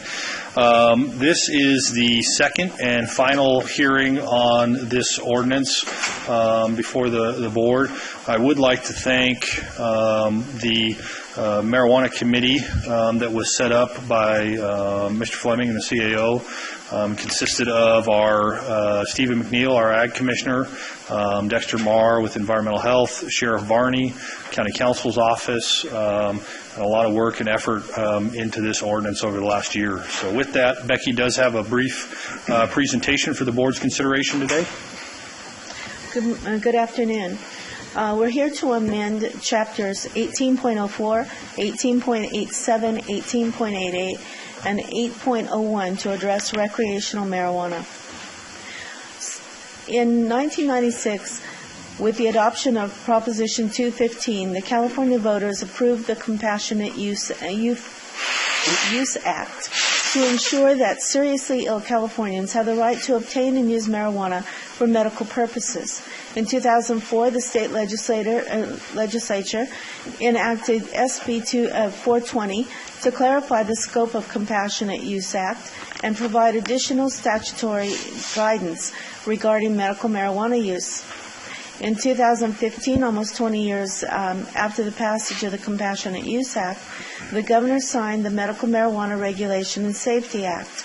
In 2016, Effective immediately, changes in terms of the Act from medical marijuana or marijuana to medical cannabis or cannabis, and making other technical changes to the Act. In Madera County, since 2009, the county has adopted 3 ordinances to regulate marijuana. In 2009, the county adopted an express ban on medical marijuana dispensaries. 2012, the county adopted Title 18, Chapter 18.87, pertaining to medical marijuana cultivation, authorizing personal use medical marijuana cultivation under limited circumstances. In 2015, the county adopted administrative penalties for violations. Marijuana restrictions in Madera County. Under the Act and UMA, the county retains its police powers and land use authority to regulate or ban marijuana activities, including commercial marijuana operations, cultivation, distribution, and consumption for health, safety, and welfare of the citizens of Madera County. Medical marijuana may be cultivated on any parcel of real property limited to an enclosed and covered area where the cultivation is concealed from view and where the cultivation does not exceed 100 square feet. State law states that cultivation of recreational marijuana shall be subject to the limits set forth in any applicable local jurisdiction. Applicable state law limits the cultivation of recreational marijuana to 6 plants per residence in an area no larger than 100 square feet. All persons lawfully allowed to cultivate recreational use marijuana under state law shall be subject to the same rules, requirements, and limitations applicable to the personal use cultivation of medical marijuana. No commercial marijuana operations, dispensaries, or deliveries are allowed. At the Planning Commission, there was a vote of 2 yes, 1 no, and 2 absent, recommending approval to the Board of Supervisors. Thank you.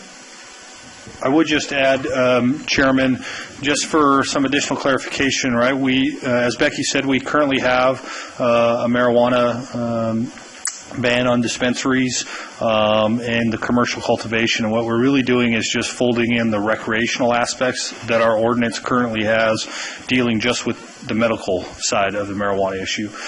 So we do mirror state law on the 100 square feet and the 6 plants. We do still allow that personal cultivation as we currently do in our ordinance. One of the main reasons we're here is to really clean it up with the recreational side of things coming on board in the first of the year, and also because currently our ordinance only speaks to the medical side of the marijuana. So this also cleans that issue up, and staff is available for any questions.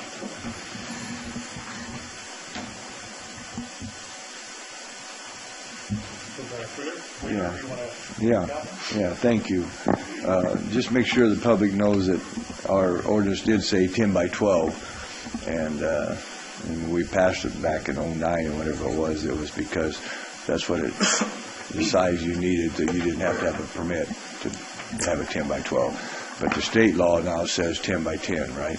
And that is correct, Supervisor. That with that. It's probably a smart move on this at the time right now, what we're doing.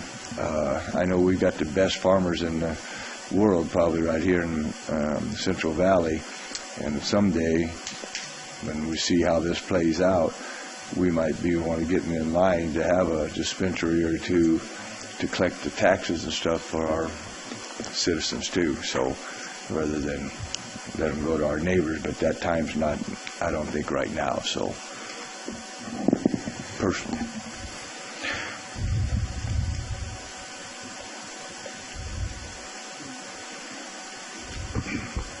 Supervisor Rogers? Yeah, I've done a lot of study on this subject and recently been in meetings with the City of Chowchilla, also the City of Madera on the deliberations on that issue.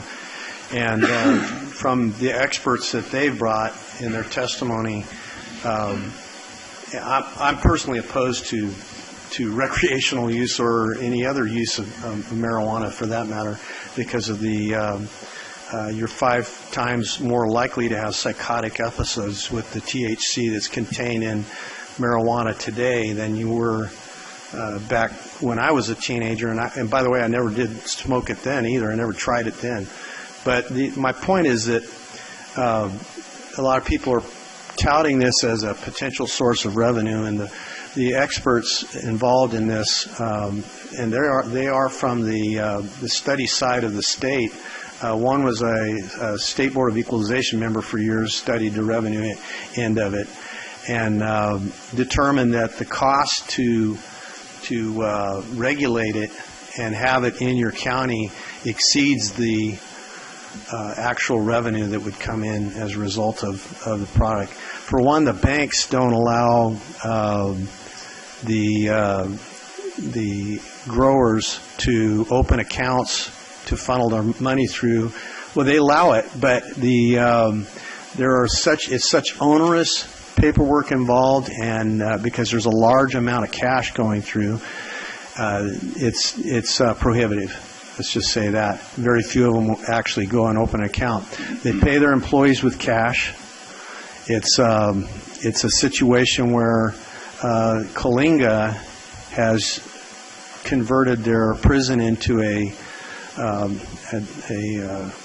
product cultivation grower, yeah, the whole works. Yeah, they converted that, and the chief of police there says, and he, by the way, he was City of Chowchilla cop when I was mayor. I pinned the badge on him for the first time, swore him in. So that's how far back I go with him. But he says his time is spent, 60% of his time is spent monitoring this stuff, and they had to hire several new people just to deal with the cash that's coming in. Had to develop a place that was secure, had to hire security, they had to install all these cameras because there's a propensity for corruption. It's just a lot of things involved in this, more than meets the eye. If you're going to get involved in this business, you better have $1 million to start with. And that's the facts. So it just isn't what they're purporting it to be. And we're finding this to be the case even in the state of Colorado, that the regulation of it exceeds the benefits in the final analysis. Anybody else? Let's take it out to the public. Bring it back. The motion. This is just to get it with state law. Yes. That. Right. Move to approve. Second. Call for the vote. Supervisor Frazier? Yes. Supervisor Poitras? Yes. Supervisor Wheeler? Yes. Supervisor Rogers? Yes. Supervisor Rodriguez? Yes. Vote passes 5-0. Good job, Matt and staff. Becky. Thank you. 6B, County Administration Department, General Services Division. Hearing to consider adoption of a resolution to sell surplus real property located in Madera, California, Assessor's Parcel 049-085-023. Good afternoon, Mr. Chairman, members of the board. Maria Miranda with General Services Division. Before you today is a resolution to sell 11.52 acres of county-owned property near the San Joaquin River just east of 41 and south of Children's Boulevard. Your board declared the property surplus and your intent to sell back on October 24th. Pursuant to Government Code Section 54222, the county may offer to sell surplus land for any open space and park purpose.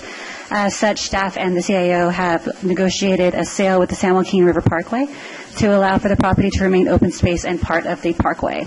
The sale price is $310,000, which is the appraised price and is in line with comparable sales in the area. And with that, I'm available for any questions.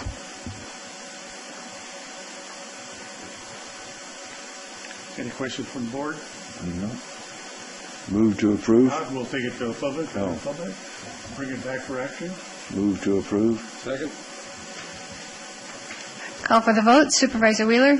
Yes. Supervisor Frazier? Yes. Supervisor Rogers? Yes. Supervisor Poitras? Yes. Supervisor Rodriguez? Yes. Vote passes 5-0.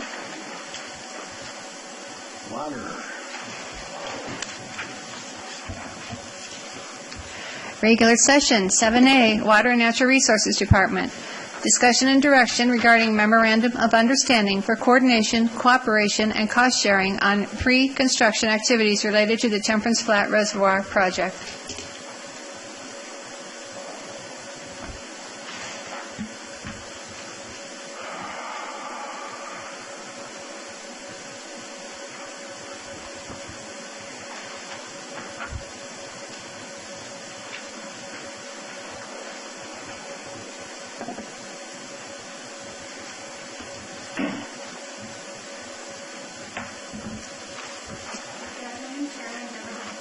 Is your button on? Good afternoon, Chairman, members of the board. Julia Berry, Director of the Water and Natural Resources Department.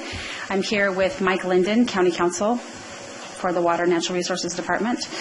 We have a presentation today on Temperance Flat. There's been some interest and some opportunities. Let's see if I can get this a little closer to me. Okay.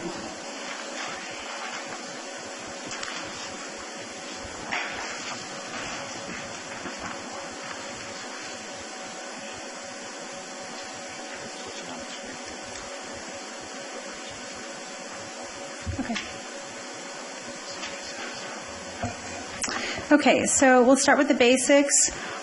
Not too much here, just some overview about what Temperance Flat project, what the project is.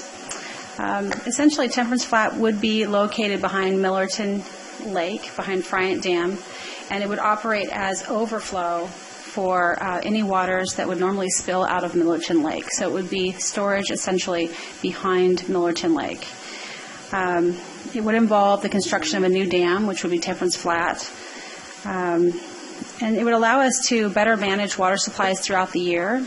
Currently, we have to comply with certain standards when it comes to capacity of the Friant Dam Millerton Lake operation, and when we get to a certain place, we are required to release waters to provide for additional space for any water that could come in, and we also reserve some water for other reasons. And we have lots of requirements for how that's managed, so this would help predict better how we can manage our water supplies. Temperance Flat would also allow us to coordinate better with the State Water Project and with other, we could essentially manage water differently at San Luis Reservoir and other places for a more operative system. The way it would operate would be a lot like Pine Flat. The feds would own the real estate, and the water behind Temperance Flat would be managed. I guess it's been called, I've heard it called like a piggy bank. There would be people who invested in the water and they could put into the piggy bank or take out as needed.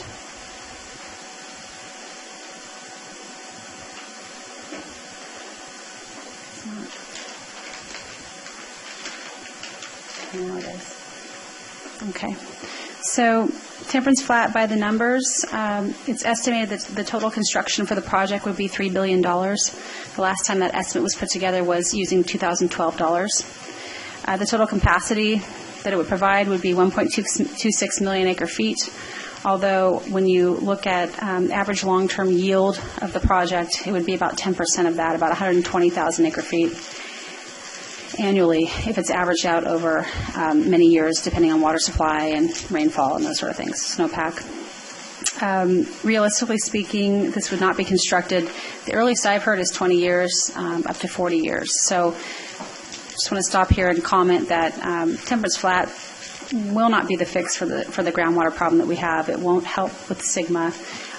Most likely, Sigma will have come and gone by the time Temperance Flat is built, and any land that would need to be fallowed or taken out of production would have already been taken out of production. Temperance Flat might bring some properties back into production, but it's not a quick fix for our groundwater problem.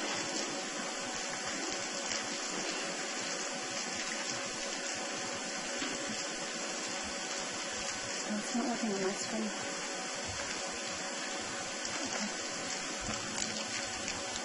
Okay.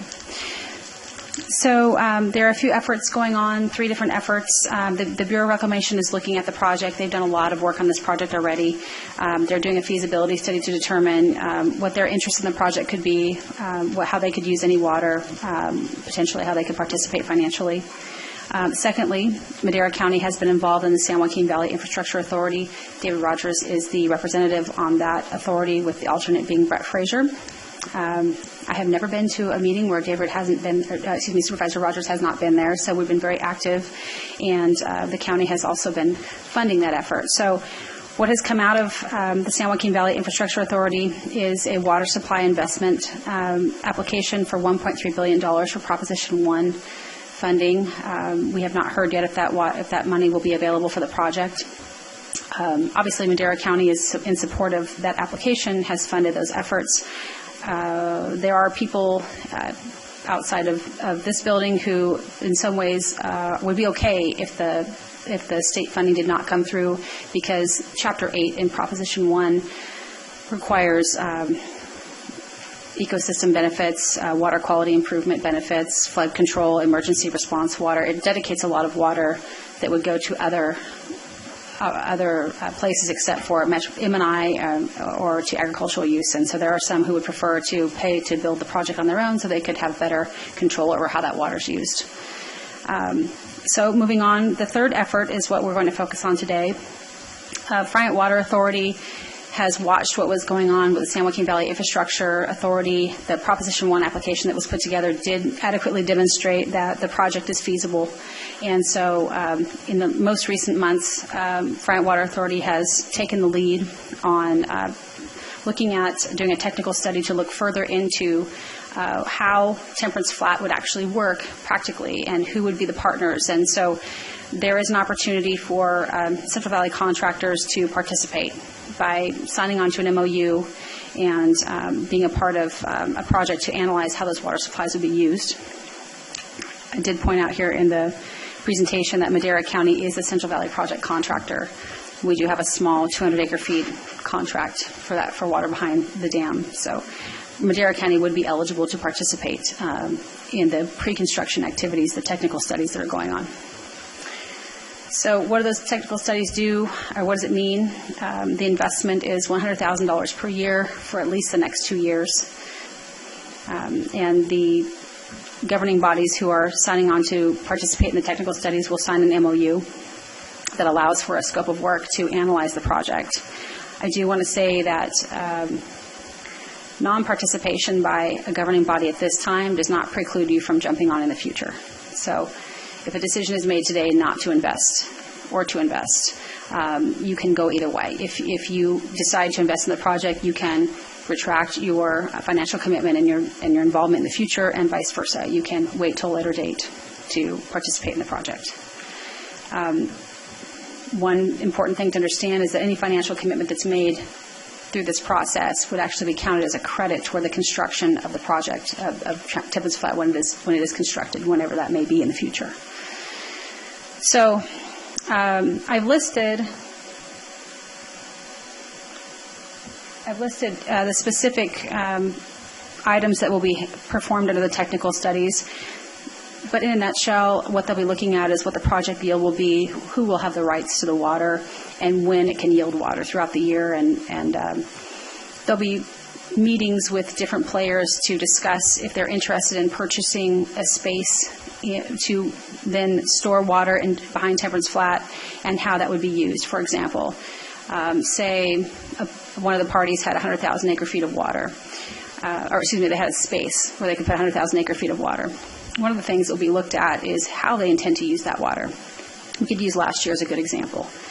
If, let's say, Madera County or another party had 100,000 acre feet of space, and they had then filled it with 100,000 acre feet of water. If they had held that water through the 2015-2016 water year, when we had a heavy year in 2016-2017, there would be no space to put additional supplies. So the way we increase yield is by draining Temperance Flat every year, because the more water we can develop behind in the storage, and the more we bring into the ground or we use elsewhere, the more we can put in wet years behind Temperance Flat. Does that make sense? So those are the things that they'll be looking at. You know, how do you intend to use the water? Do you plan to just buy space and leave it in there, or do you want to drain it every year? Do you have the funds to purchase water and put it in there on an annual basis, which would increase the yield? You'd bank it in a different way, though. You'd bank it in the ground. Correct. Right. Right. So that water would be put into the ground, potentially, or for agricultural or municipal use. So the goal of the technical studies, without going into too much detail, I can answer questions about these studies if you'd like for me to, but the goal would be to understand the opportunity for investors eventually, how the system would be used, and also to look at the cost benefit, how much it would cost, and try to find different ways to make that water less expensive.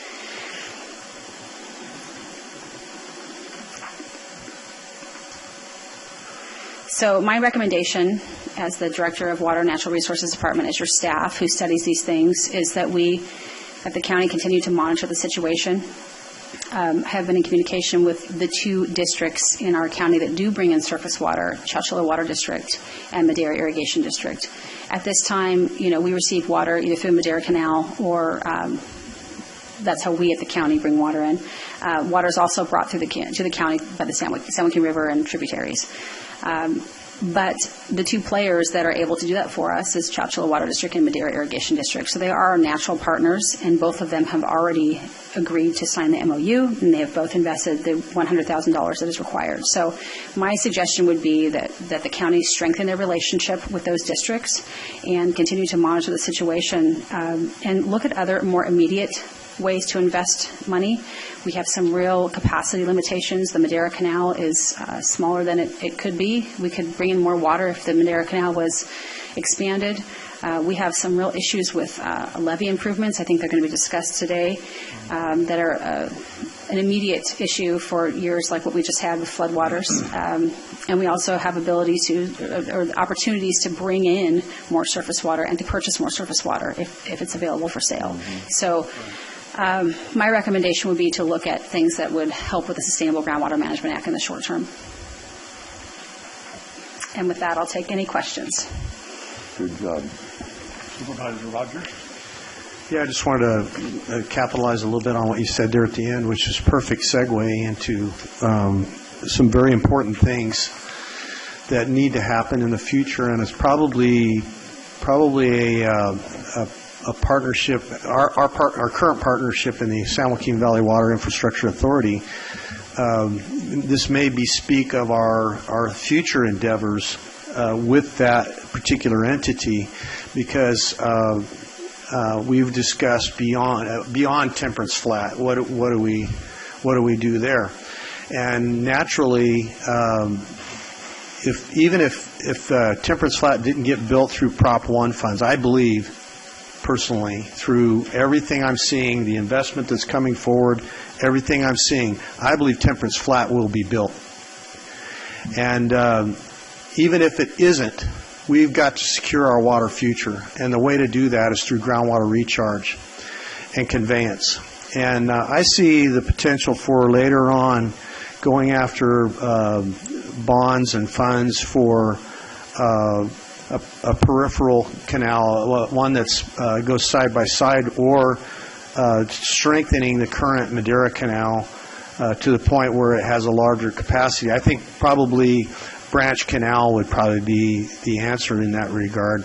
And along with that, strengthening our ability to convey to various parts of Madera County, including the white areas, because it's going to be of benefit to have our partners, MID and CWD, and I want to enter into discussions with them on them reaching out to the white areas, making that part of their goal is to supply water, surface water, to the whole of Madera County. And when that happens, that relieves the county of a responsibility that we might have, in a sense that we really don't have the conveyance or the supply or the storage to deliver water to these white areas. When I say white areas, white areas are areas not served by water districts, and they've been connoted white areas because they're the responsibility area of the county. So when you think of strengthening our service to our constituency without losing the ability to farm those areas, probably the most important component of that is to deliver surface water to those white areas. And the way to do that is through building conveyance, building groundwater recharge facilities that we can convey that water into, like Julia said, when it comes all at once, and you got to be able to disseminate that into the areas where it's needed, and then it perks into the ground, and that becomes your future, that's your bank at that point. You've banked it into the ground, and you can continue to build up that storage for other things and other times. As it currently sits, we lost this year 3 million acre feet. That's a lot of water. Over the last 30 years, if you tabulated all the water just through flood releases alone, and that's what I'm talking about here when I say 3 million acre feet, just through the flood releases, it's an important point. We've lost enough water to build a river from here, from the coast of California to the coast of New York City, and 200 miles out to sea, 160 foot deep and 300 foot wide. Biggest river I've ever heard of. And all that water could be in the ground. It could be perked into the ground if we had only had a system to capture it. But we're severely deficient in that area, and hence the impetus for Temperance Flat Dam, which will raise the capacity to another 1.8 million acre feet. Have I got that figure right? 1.8? Or my brain is, sometimes I get... For Temperance Flat? Yeah. 1.26. 1.26, I'm sorry. Yeah. Oh, yeah, that's right. 1.8. Total. 1.82, I think it is the figure if you add them together. Thank you. I was wondering where my math was going fuzzy on me. But no, that such an important thought, Julia, what you brought up there. The future is, and Temperance Flat, let me just say that's not the end all, but it is a very important, you cannot find a place to get more water, to produce more water, and that is the only spot. And that's our water. That comes out of our shed, our watershed, and it needs to stay in our region and benefit our people, and that's how I feel about it. So this is a great segue into that, and I agree with Julia. Our important partners are CWD and MID in this regard. We've also gained a great relationship with the Triangle Tea Ranch. They're doing fantastic things with the water, recharging over 30,000 acre feet to this point in their little corner of the world, which is tremendous in concept. This is what we need to do. We'll save ourselves. Yeah. So I think what it boils down to is this isn't the answer to all of our problems. It's not everything that David detailed are going to have to be parts of it. Being a part of this and doing the things that are needed to get our groundwater into balance is going to cost a lot of money. I think this is something that we need to do just to stay in line. I know that you don't have to, and your place in line is going to be held, and you can do it. But we should be a part of the discussions and understanding how to get the most benefit out of this project. And do our thinking for ourselves. I still think it's a good use of our time and money to be a part of this. Again, it's not the answer to all our problems, but it could be a part of it, and we should try and make it look the way we want it to look so that it can benefit Madera County the best. I wish we would have been a little bit more at the table when Bryant Dam was around, right? And saying we needed more storage then, but at that time we said, how could you ever use this much water? It's not going to be needed. And obviously we were left behind on that. So I say we continue forward on this and just know that it's going to be kind of a cost of doing business to try and help solve some of our water issues. Right. Supervisor Wheeler? Yeah, thank you. Yeah, this just goes hand in hand with what we've been trying to do the last 12 years I've been on the board, 11 years. Right. We've balanced all of our projects with all of our developers, Now we just got to try to help out the farmers what we can balance their deals with, and this is a big step towards that. Right. The people don't realize that when the Bryant Dam went in, that's when the turbine pumps were just starting, and we were actually starting to have a drawdown back then in the 40s and early 50s. And when you do something like this, there's literally hundreds, probably thousands of stratas coming out of those, all that area coming down here with all that water that will carry down to our aquifer where no other way does it but that. And that just feeds that. It's like a water bank down below besides on top. Right. I mean, everybody can say how much water's on top, the whole thing in your presentation, all works, but there's probably twice that much that's going underneath that will go fill our aquifer through our fractures that will happen. So and it it's won't just, evaporate. yeah, exactly, it don't. And this is one of those projects that we've got to be part of from day one, in which we have been, and we can't let it falter now. So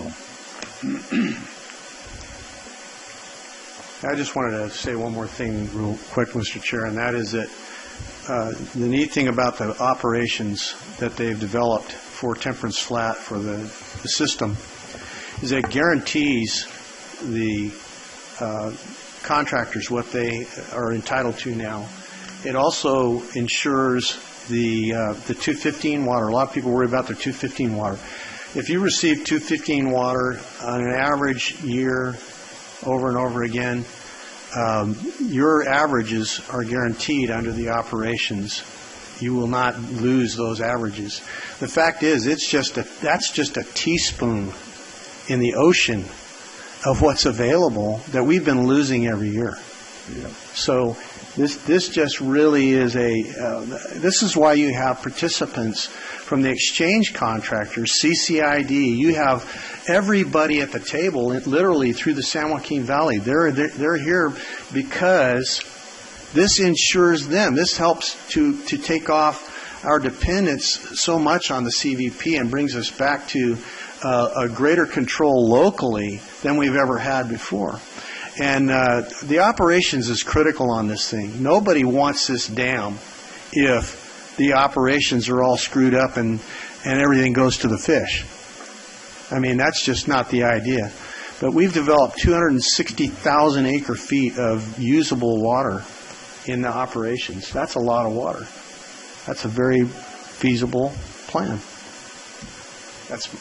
I've said enough. I can tell you, it's near and dear to my heart. I can't help but talk about it. I think history will judge us on this subject right here, and I think our board's done very, very well on water, and I'm proud of this board and proud to be a part of it. Thank you. Supervisor Poitras? Mr. Chairman, there is nothing left to say that would be meaningful. Thank you. Oh, well said. Julia, I think one of the screens said, what's it going to cost? $3.5 billion right now? Yeah, so $3 billion in 2012. $2012 dollars. $75 So how much is it going to be by? We're thinking about building between 20 and 40, so it's going to be very expensive. Yeah. And who pays what and what proportion or whatever. That's going to be the interesting point there. Right. Yeah. And my concern is that Madera County gets their share of water. Amen. We'll take it out to the public. Any public comment? If not, we'll bring it back.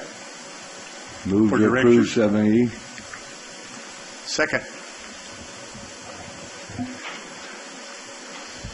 Call for the vote. Supervisor Wheeler? Yes. Supervisor Rogers? Yes. Supervisor Frazier? Yes. Supervisor Poitras? Yes. Supervisor Rodriguez? Yep. Vote passes 5-0. 7B, Board of Directors, Public Works Department, Municipal Services Division. Discussion and direction regarding the Madera County flood facilities and the funding challenges for the Madera County Flood Control and Water Conservation Agency.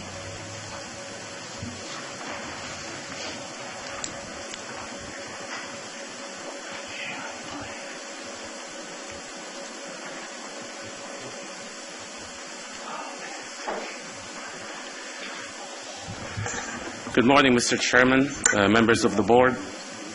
Let me get settled here.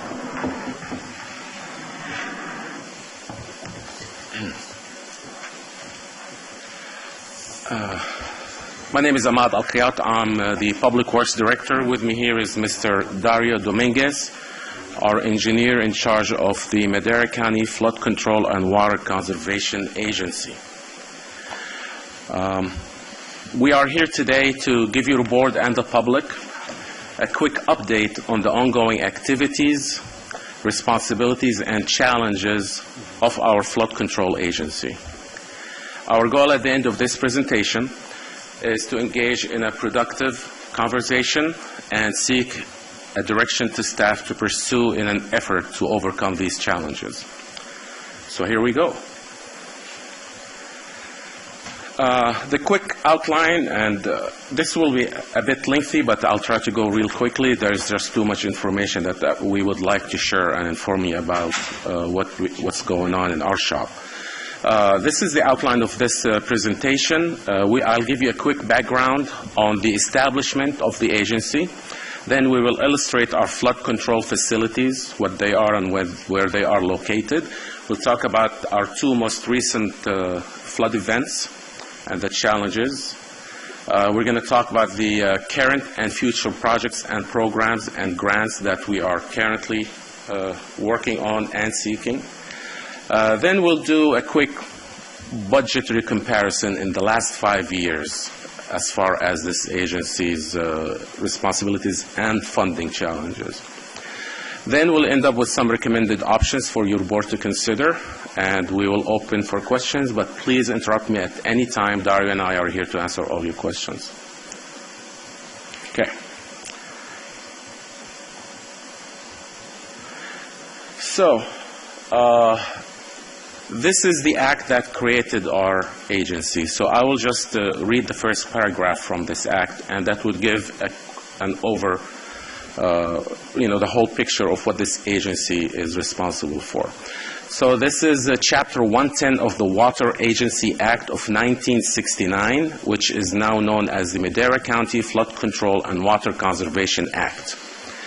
This act established a flood control and water conservation agency for the County of Madera to provide for the general authority of said agency to designate the board of directors and officers of such agency, to define the powers, duties, and obligations, to provide for zones of benefits and works of construction, to establish a tax structure for such agency and provide for the issuing of certain bond and obligations of the agency, to grant the right of eminent domain, to provide for the enforcement of rules and regulations, and to grant the right of dissolution, protecting the right of holders of bond and other obligations. So that's the act. So, as stated from the act, so now your board became the board of directors of the water conservation, of the Flood Control and Water Conservation Agency. And as soon as that took place, then the construction of the state-mandated facilities commenced. Once the facilities were constructed, of course, naturally, then the easements were created. And here, there's the last point at the end where it says decertified facilities. So basically, some of our facilities are currently considered decertified due to lack of maintenance, which is deferred year after year for reasons that we will discuss. So here's our existing state-mandated facilities and their design capacities. So the first one is the state-mandated flood control facilities. We have the Ash Slough with a design flow capacity of 5,000 cubic feet per second. We have the Berenda Slough, design flow at 2,000 cubic feet per second. And then the Fresno River with a design peak flow at 5,500 cubic feet per second. And of course, we have our dedicated drainage easements. Here, of course, easements allow the agency to enter into a premise, the premises to perform maintenance and repairs, but also it restricts the property owners from uses, some uses, to reduce impact on the facility. And then our decertified levees are the Ash Slough and the Berenda Slough within the project levees, which I will also explain. So these two state-mandated levees are currently decertified by the State Department of Water Resources due to lack of performing the required maintenance by the agency. Here's a summary of our maintained channel mileage, just to give you perspective how many miles of channels and levees are we responsible of maintaining. Maintained levee and channel mileage by the agency. At the Ash Slough, we have 2.4 miles of project levees, and another one in Unit 2, 2.07 miles. And just going through the list, just let's look at the bottom, which totals everything. We have a total levee mileage of 26.65 miles, and then total maintained non-project levies. So the first one is project levies, and you can see our non-project levies are much greater than our project levies, but our scorecard is only on the project levies. Is 82.5 miles with a total maintained channel mileage of almost 71.5 miles. So the difference between project and non-project levies. Project levies were constructed by the United States Army Corps of Engineers under the condition that the county would be the local maintenance agency, or the LMA. If not properly maintained, then they will become decertified, as some are now with the Verinda and the Ash Sloughs.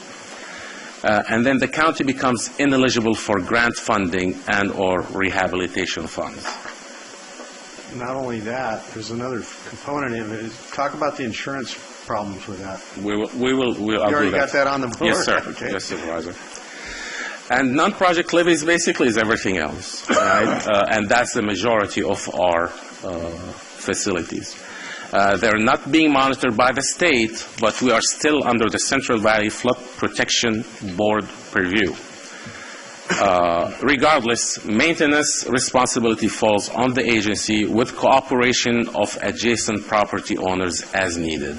And that's a very hopeful cooperation. So just to put things in the map,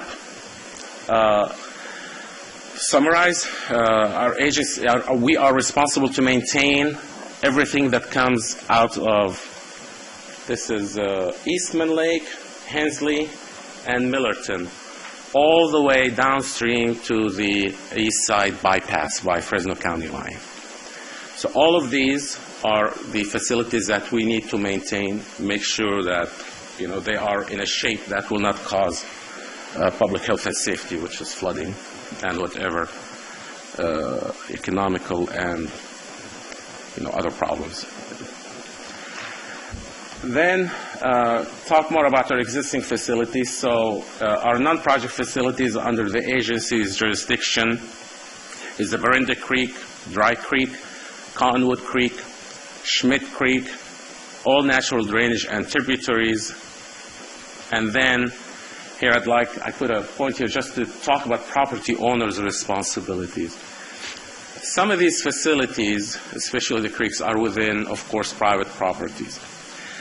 And here I'd like to just emphasize that the responsibility of the owners of the properties that are adjacent to our facilities. They shall not encroach on the levees and shall maintain a clear setback. Basically, keep the easements clear. Part of our main challenges here is dealing with these types of encroachments. And we have encroachments from the land side of the levee, and believe it or not, we do have some encroachments in the water side. I call it something else, but the water side. Okay, so in this segment of the presentation, let's talk about our two most recent floods, the flood of 2011 and the flood of 2017. Why we're still talking about 2011? Because we're still dealing with the 2011 flood repairs. So we're gonna show some photographs that we collected over the years. Here, we did have some damage in 2011 on the Ash, the Verinda, the Fresno River, and of course some residential flooding. Also in 2017, we had also on the Ash and the Berenda, the Fresno River, the Cottonwood Creek, and Dry Creek were the major problems. Please note that the agency is still struggling with dealing with the 2011 flood breaches, and of course this recent flood earlier this year only added to it. And also, something to consider that we almost always get the common breaches on the sloughs and creeks and very significant seepage issues like boils on the Fresno River. So, okay, here is a photo. This is 2011 Fresno River. You have a seepage, or AKA boils. And basically the water seeps from the water side across the levee, and this is mostly due to rodents and animal problems.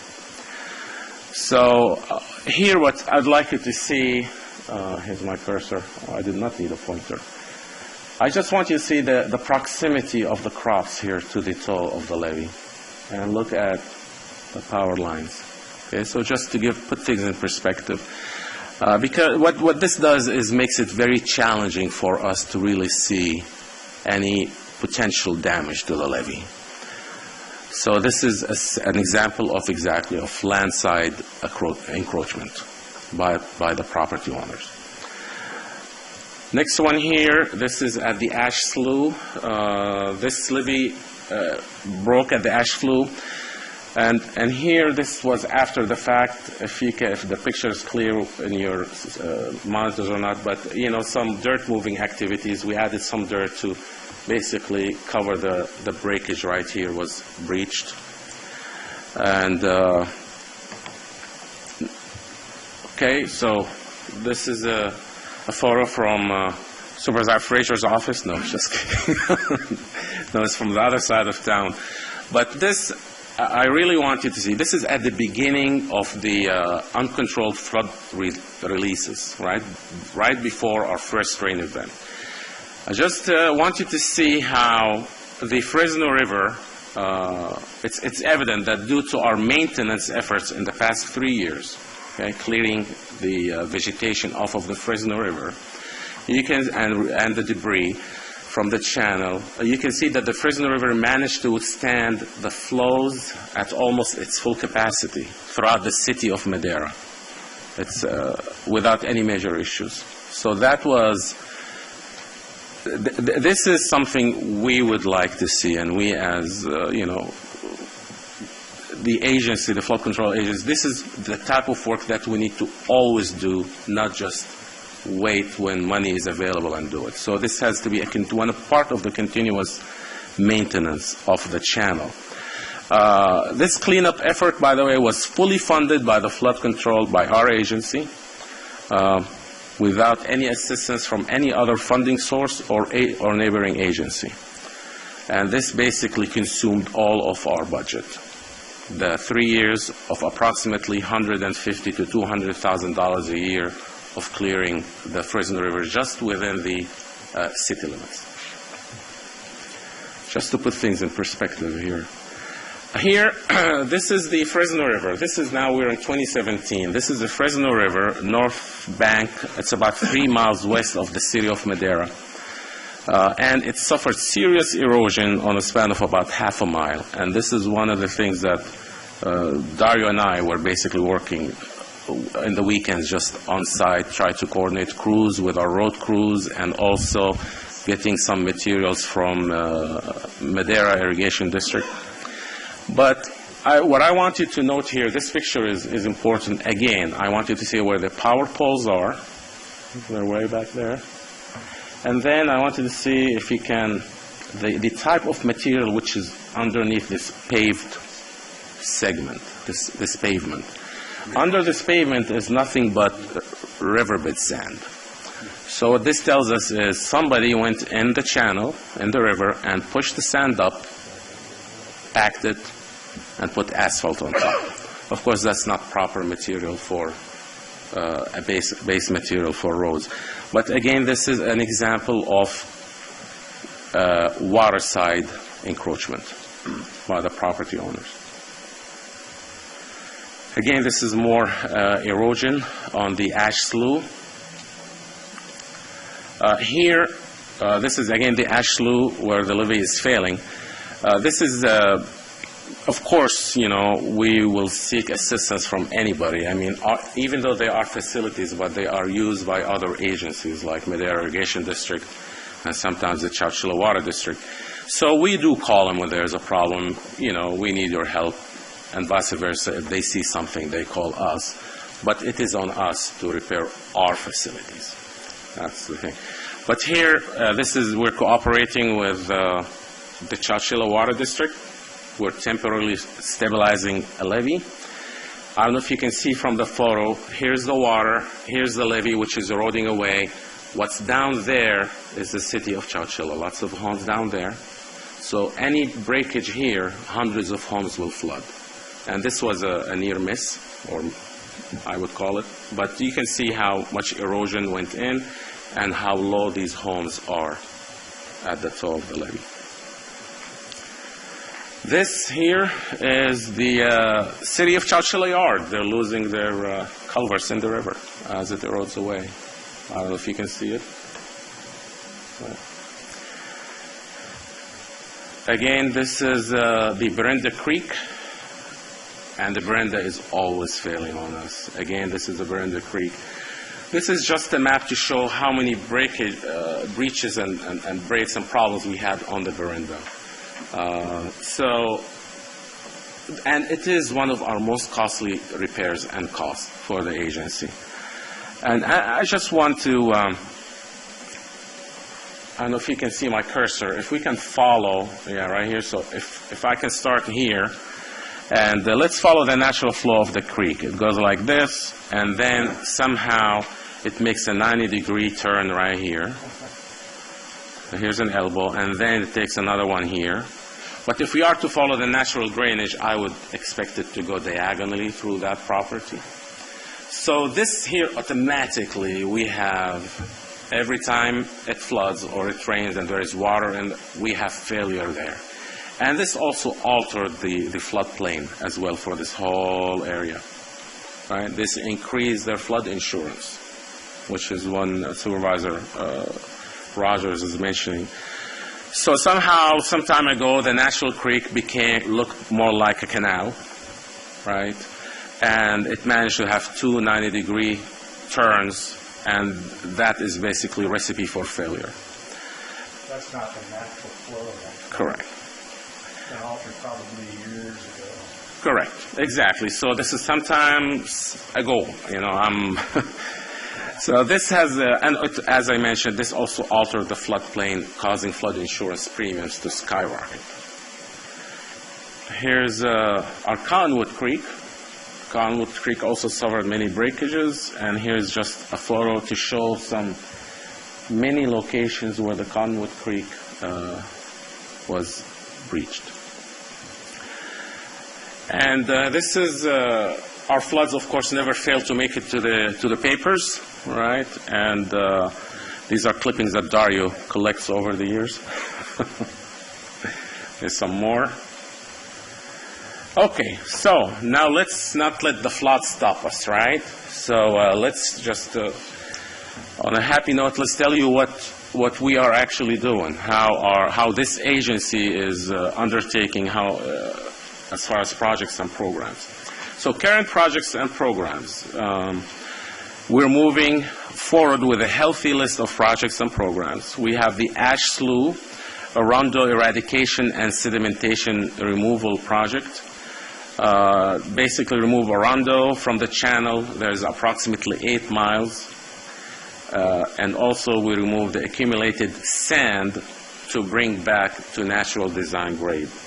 This is a Prop 84 grant totaling $2.5 million with a 30% match. And with this match, we're working with the Department of Fish and Wildlife to secure a permit to go in the channel and clear the sediments. And basically we quantify how many cubic yards of sediments were taken out.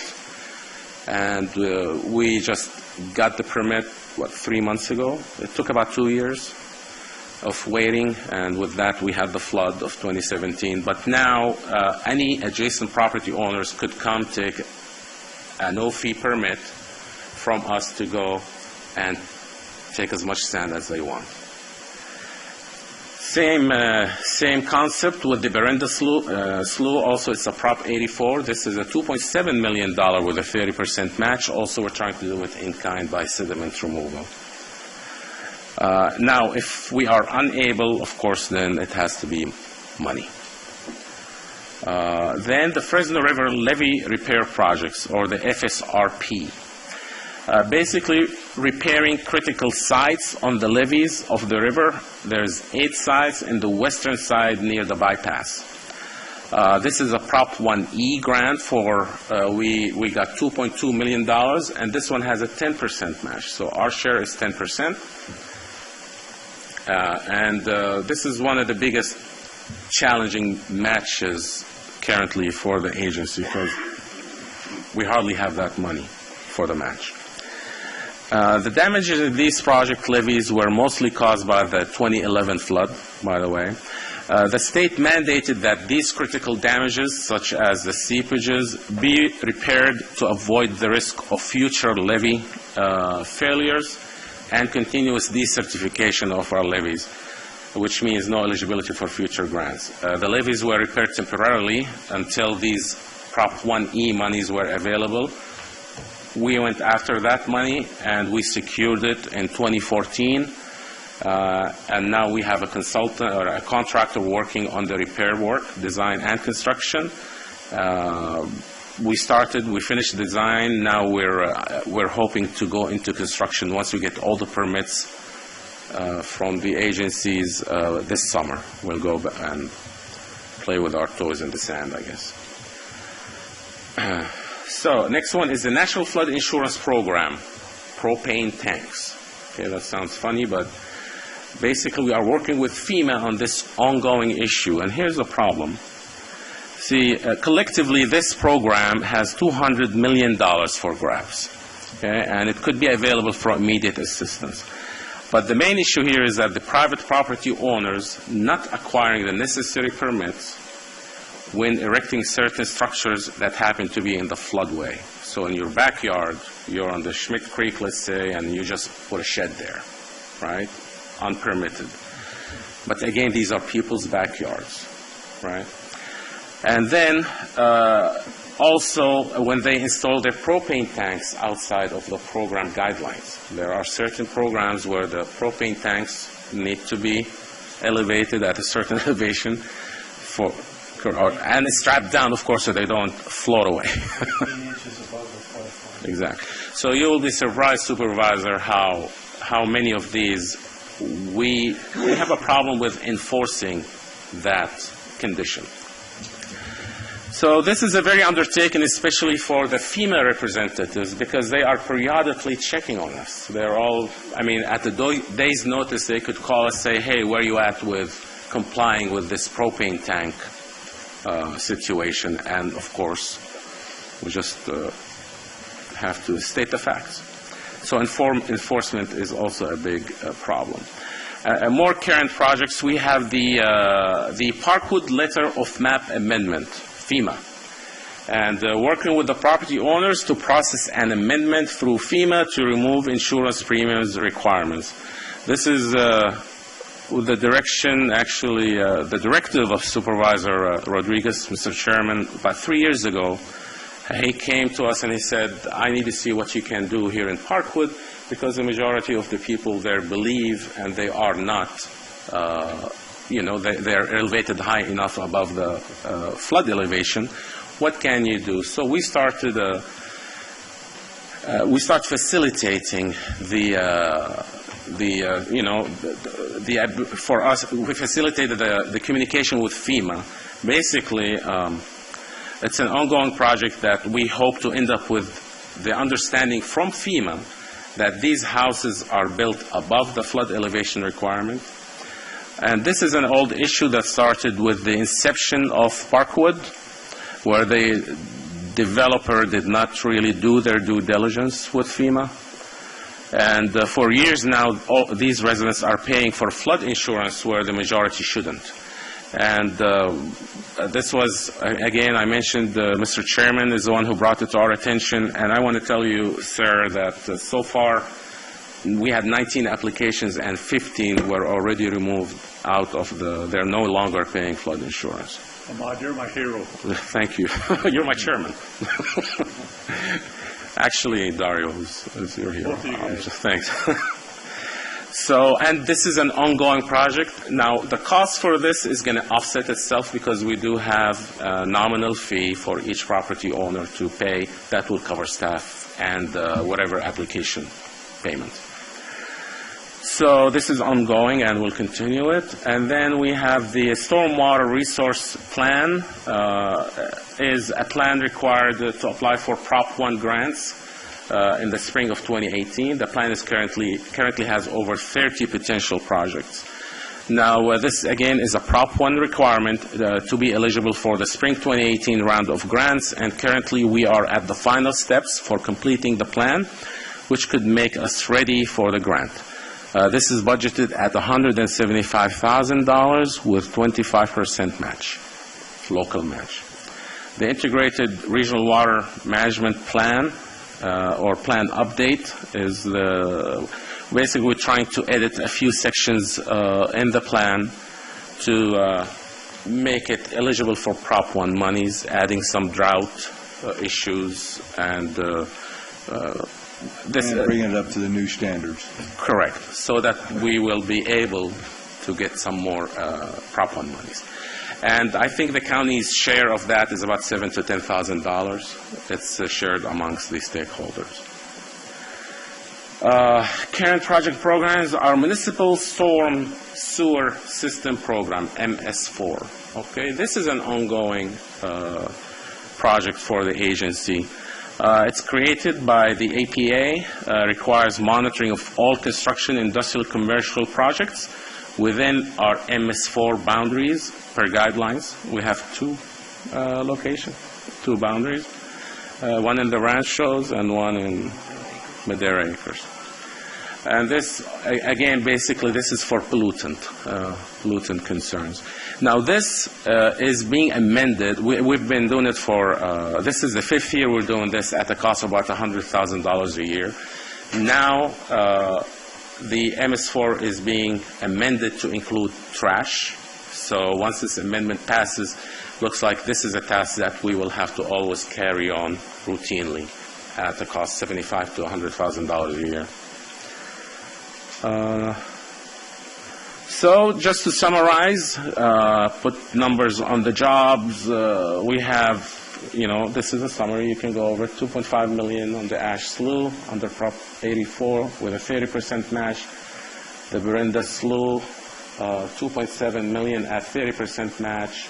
The Fresno River System repair, $2.2 million at 10% match. And then the SWERP, 131 at 25% match. And this is what we will bring to your board hopefully next month. We're going to bring you a notice of intent to apply for these two grants. The first one is the deferred maintenance grant of winter 2017. The DWR will provide financial assistance to the county for rehabilitation of the levee penetration infrastructure which affects integrity of the facilities. Basically, these are utilities, power lines, pipes, culverts going through the levees. So this is a 0%. No, this one, no, sir. This is just for utilities and encroachment into the levees. The second one, which is the 2017 Emergency Action Plan grant, again, the DWR to provide financial assistance to the county to have a robust flood emergency plan in place to improve local flood emergency preparedness and response, and that's a 50% match. The state will have resources available for us so we can have a county-wide approved emergency action plan. Okay, so let's talk. This is Basically, I extracted some numbers from our budgets in the past 5 years. Okay? And I want to talk about this one and the next one back and forth, if you can see. Okay. So with this one here, this is a summary of our flood control budget for the last 5 years. Here we're simply showing our revenues, which is a portion of the secured property tax in the amount of about $180,000 every year. I know it says here a little more because we do have some development monies come somehow through the tax, but we're at $180 a year. And then as of this fiscal year, and the rest is our grant funds. So we put our total tax revenue and then our grants and then our beginning cash balance. But let's just look at what's coming in every year with the grants and the taxes.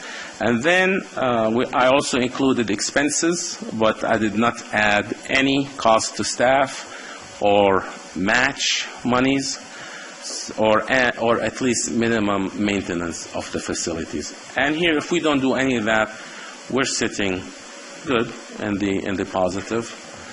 Now, this is the reality of things, right? Here we added estimated annual staff time under staff. And the required local matches, which is the bolded numbers. This is with the matches, the grants, for the grants.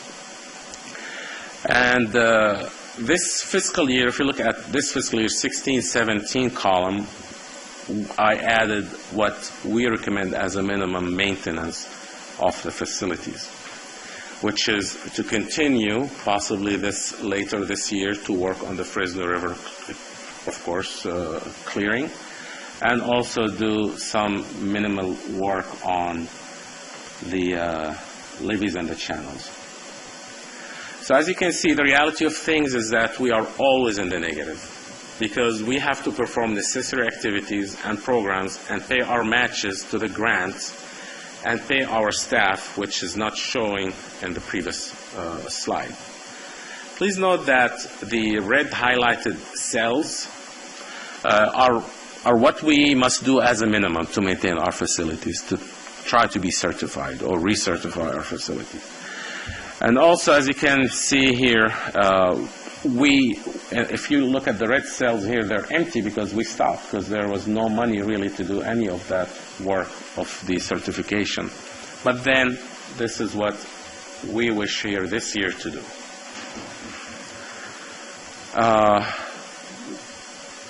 So this basically, if we do pay our share, we are looking at $326,000 in the negative for this year.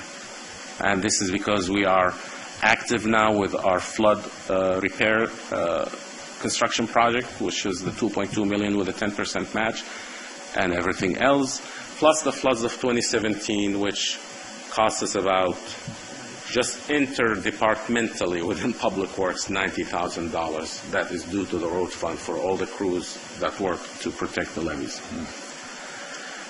So, from what I have presented thus far, I'm sure that we all can see that the following are the most challenging for our agency: operations and maintenance, or routine operations and maintenance, and patrolling, I would like to add, our flood emergencies, grant match costs, and staffing.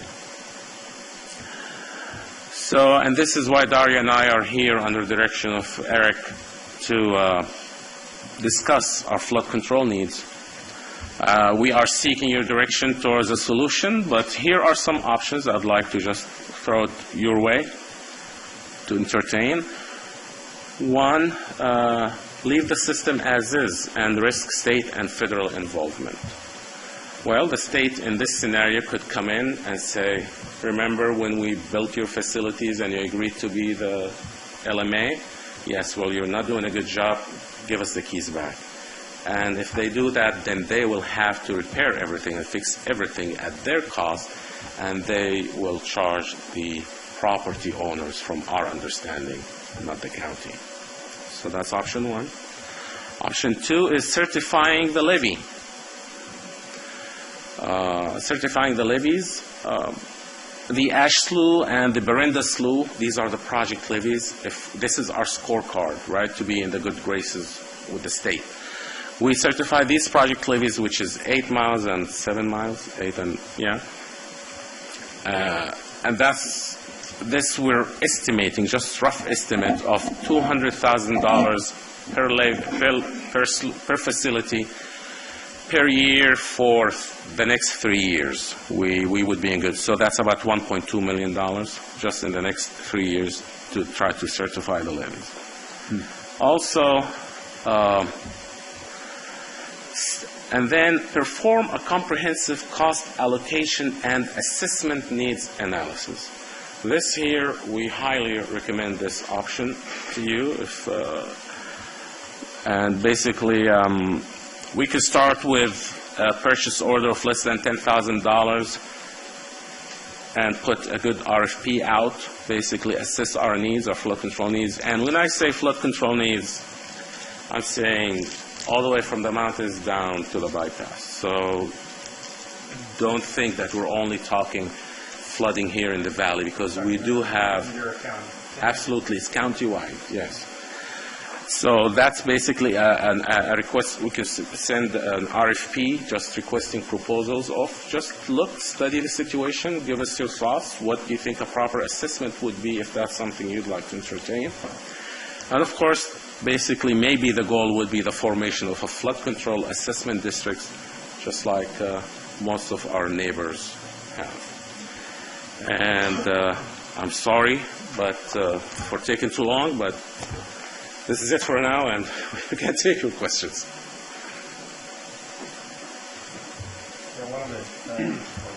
Supervisor Wheeler? Yeah, thank you. Well, one thing about it, Arundel, you'll make Jack Fry happy. He could see this, so he was pre-staff for 30 years. But, so you want us to kind of give you direction where you think we can find $200,000 or $300,000 for matching funds? We would like, your direction to seek options to bring them to your board of how we can think that we can sustain this department. You haven't been looking now? I'm sorry? You haven't been looking now? I mean, we should have been. Yes, we have. Okay, that's what I thought. So, of course, we always have, but we always like to keep your board informed. I just, that's a lot of money. I think that, I don't know, you got something on the agenda where you don't want to do no assessment districts or things, and now you're asking us to give you direction to do it. So I don't know which way we're supposed to go. Supervisor, the direction I would like to take is at least start with a study. Just assess the whole situation, and maybe the possibility of creating a flood control district for the county, or any other option that we can if we can have an annual budget of $600,000, we would be in good shape. At least we can continue doing our required maintenance and clearing of the budget. And we've reached out to other jurisdictions. We have a list of a few San Joaquin, in the San Joaquin Valley, some counties, and what their funds are. Some are purely tax revenue, like Tulare County, but the majority are basically flood control districts. And they're collected, just like, of course, Fresno doesn't compare to us, but... what kind of fees they charge? All I know is that, do you know how many fees they charge in Fresno County? They charge per zone. They're charging per acre. Per acre? All right. 50 cents an acre, so it's a pretty large fee. And that to be a 218 vote? Correct. We have 60,000 parcels. So you need $10 a parcel, basically. So there are so many options. I mean, this is what we're discussing, Eric, of course, and it's just we need the direction, which way to go.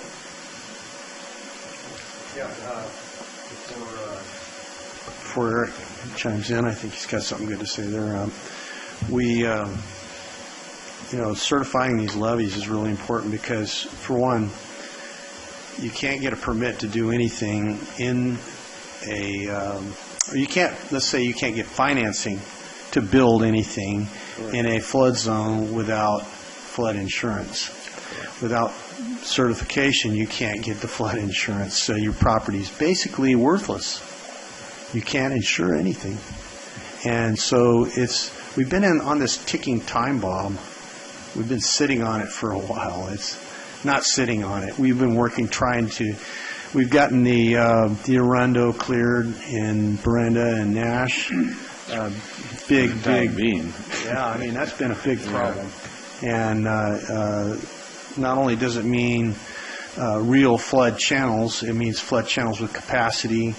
It means also perennial groundwater recharge possibilities, which clear channels provide. So there's a number of benefits to having clear channels that are with certified levees. It's just very important. Before I speak about the financial end of it, we just definitely need to move in this direction. I don't know how, but maybe the CA will have something to chime in. Thank you, Supervisor Rogers. Mr. Chairman, maybe what would be helpful for us as staff is if we could just get a sense on whether or not you support us maybe bringing back a couple options, bringing back more information on what surrounding counties are doing. I know it's been a long day, so we'll come back with some more clearly defined, maybe two options, two different directions you can go in. I think the sense is we don't want to just not do anything, but we could definitely come back with some more defined options. Right. Like it. Yeah, I do too. I think it's good. We need to include in that, of course, I think you said it, ongoing maintenance of the sloughs with the Arundel. We've gotten a long ways down the line. It'd be a shame to go backwards on that. I look at it now. Yeah. Yeah, and a major thing also, the flood insurance is very key, especially to property values. Right. And, also, we sat down with our assessors, Mr. Gary Savando, and we had a conversation with him. Yeah. It's a concern. Definitely.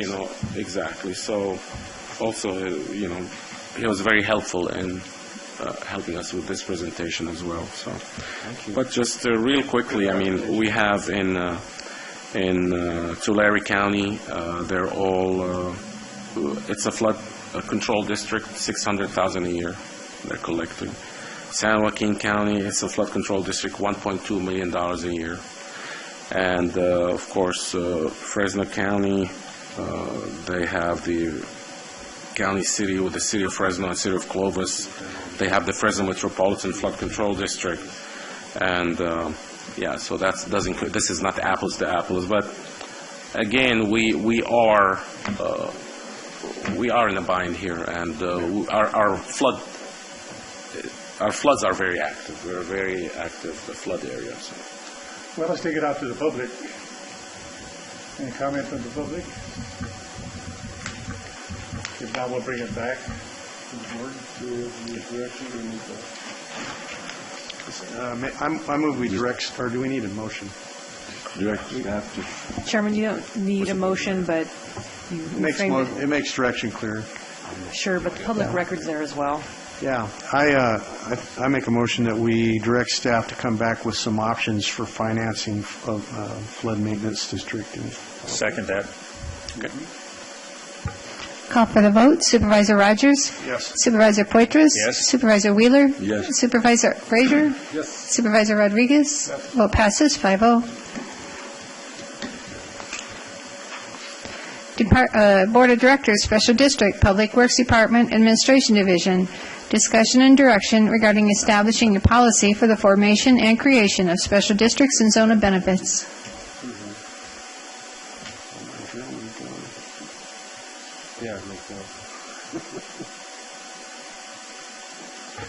Well, good afternoon, Mr. Chairman, members of the board. Again, I'm Adalkat, Public Works. With me this time is Mr. Muhammad Al-Khatami, our Public Works Special Districts Manager.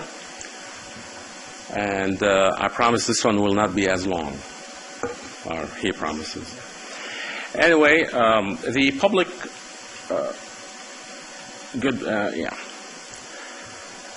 we would like to periodically bring to light where we're at with our special districts, and discuss with you some current issues and seek your direction regarding a potential policy, maybe, that you may want to establish. I'll turn it over to Mohammed, and after his brief presentation, we will take your questions and direction. Thank you. Mr. Chairman, members of the board, currently the Public Works Department operates and maintains approximately 163 special districts, most of which, as you see by the pie chart, are located in Supervisory District 5 and 1. With your board's direction and using a consultant, the department is currently conducting rate increase studies for all of our water and sewer special districts. Given the conditions of our road districts, I would like to speak to you to get your feedback and direction for existing road districts and for creating new districts. Currently today, 82% of our road special districts are assessed only $100 or less annually per parcel. On average, each parcel located in a road special district is paying $41.91 annually. 22 of our road districts are assessed $0 and rely solely on pre-Prop 13 property tax for funding its road maintenance.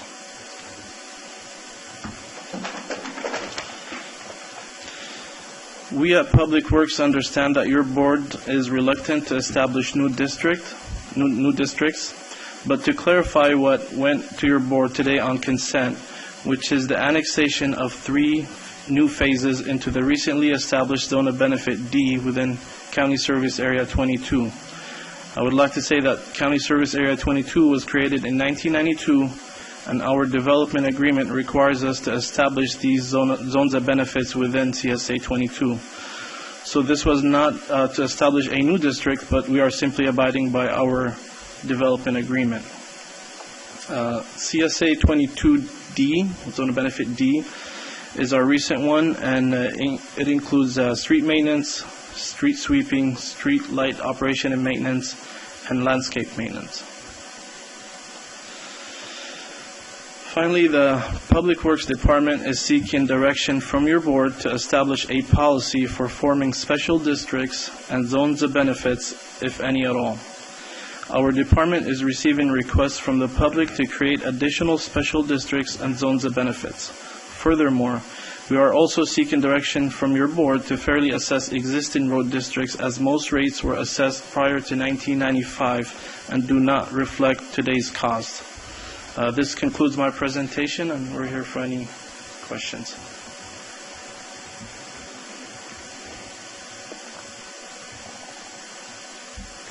Yeah, I think it's important always to, looking at where something is, if it has the ability to be folded into another special district so that we don't have a new one. But the important part is making sure that any and all costs are accounted for, and that we keep up with inflation through yearly escalators. It's just getting the rates correct now, and then continuing to do what we do, like with the all the rate studies that we're doing on the current special districts. I don't want to see more special districts. To be quite honest, we have pretty much all of the Rio Mesa area is within CSA 22. If we need to do zones of benefit, if there's different needs in different areas for different infrastructure that costs more or less, those residents should pay whatever their fair share is. I don't think people are going to be upset if there's a reasoning behind what the costs are, as long as the infrastructure is put in correctly to begin with and then maintained correctly. We have the ability to do it right now, and I think having this discussion is timely and a good time to have it. Obviously, I think it would be anything new that's coming online. If it's too far away from some other special district or outside of our normal area that we're operating in, that those developments to go forward would have to look towards private districts where they take care of it through other means other than the county, and then in areas where there is the ability to join another special district, do that, I think. Mr. Wheeler. Yeah, I'm not sure where you guys came from. There's two things, though. One thing, in the backup one page, you got 161 districts, and another one, you got 163 districts, so I don't know the difference in the numbers, but you put approximately. But anyway, the main thing is that we've been trying to get these due diligence on all these districts from day one since I've been on this board. And bringing this up right now is no big deal, I don't think. I don't know what it's about, but I do know that what Brett just said, since I've been on LAFCO, all we've tried to do is combine some of these districts to help these people out. We have tried to help these people that have districts, like for Measure T dollars, to do matching funds if they get their stuff together. So our due diligence is to go out and talk to these districts, and maybe we need another person. I don't know. It seems like every time we talk about this, we always on left field, never have the staff or what have you do it. We hired that company to do all the water districts, but maybe we need to hire that same company and do all the districts, the whole 161 or 3 or whatever it is, and then start talking to these people again about combining them. And we can also hand that off to LAFCO too, because we have been doing that. We've done about 5 districts, areas. We've done Corsco, Oakhurst, down here at the Rio Mesa one down here, whatever it was, and we're going to do Madera this year actually. So, Rolling Hills? Yeah, Rolling Hills. So that's what we got to concentrate on more than whether we're going to do or not do more districts. That's not our problem. We got these districts we're stuck with, and if we can get more of them to buy out like we're hoping we're going to do, a couple of them is coming up, we got to take care of these. I don't want to spend a lot more time trying to figure out something whether we do or don't. I want to take care of the ones we got. Okay, Supervisor Rogers.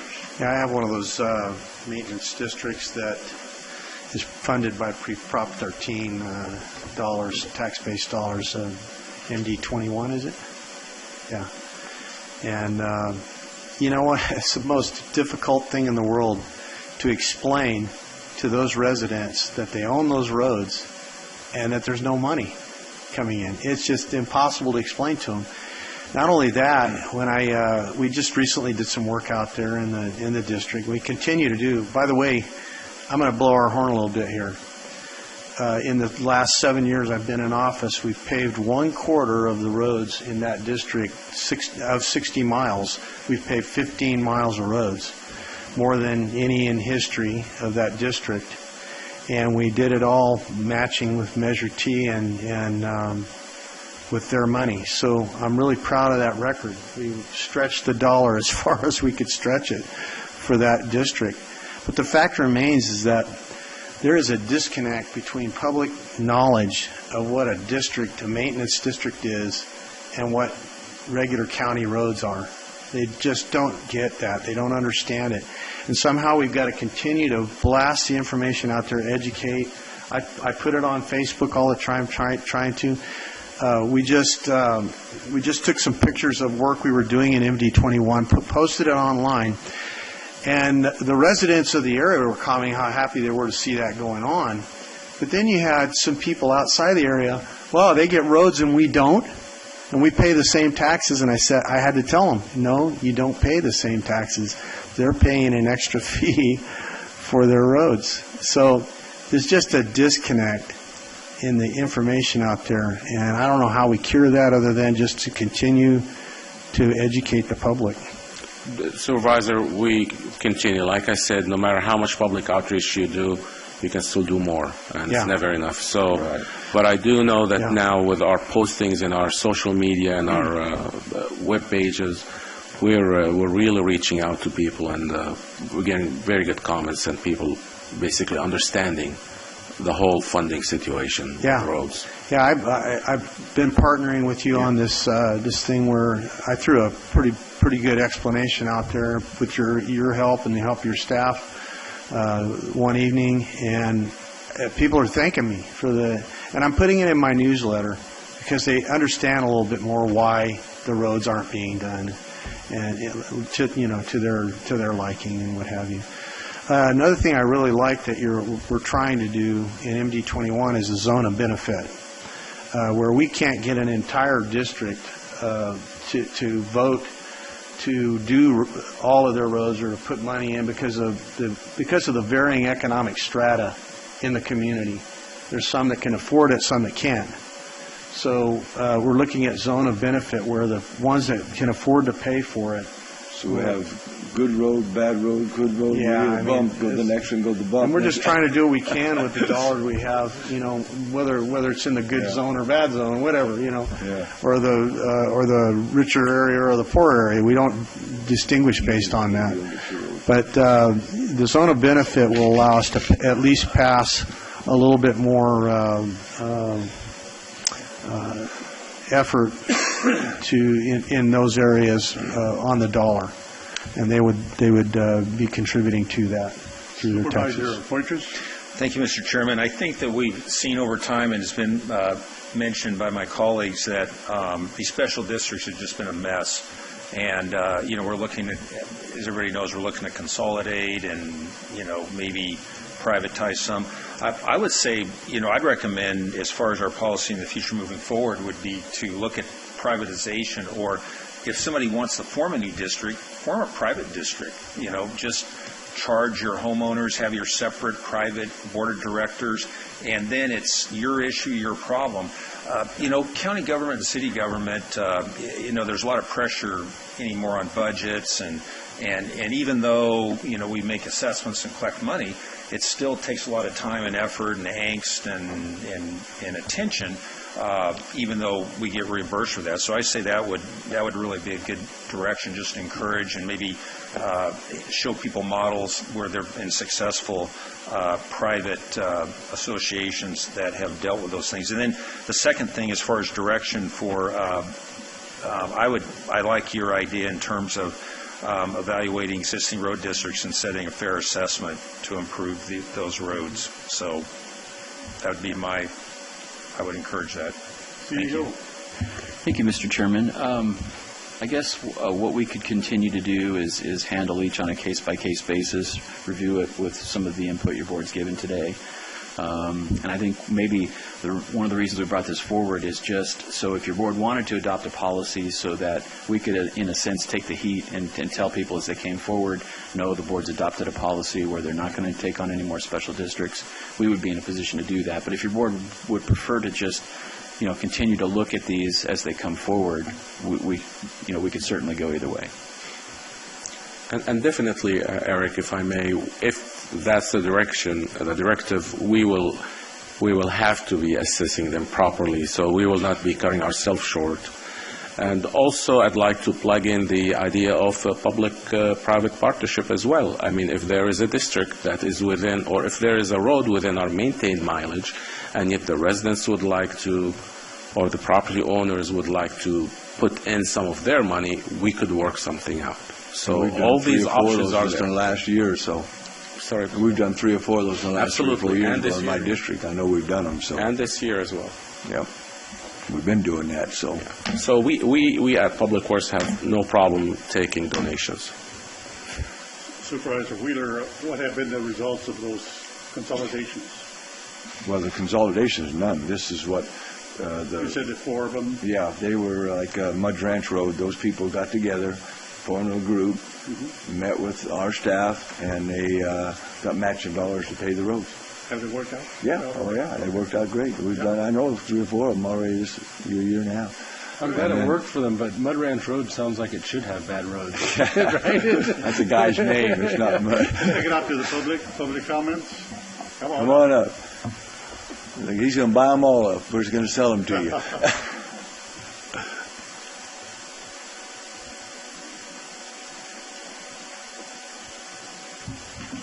Good afternoon, gentlemen.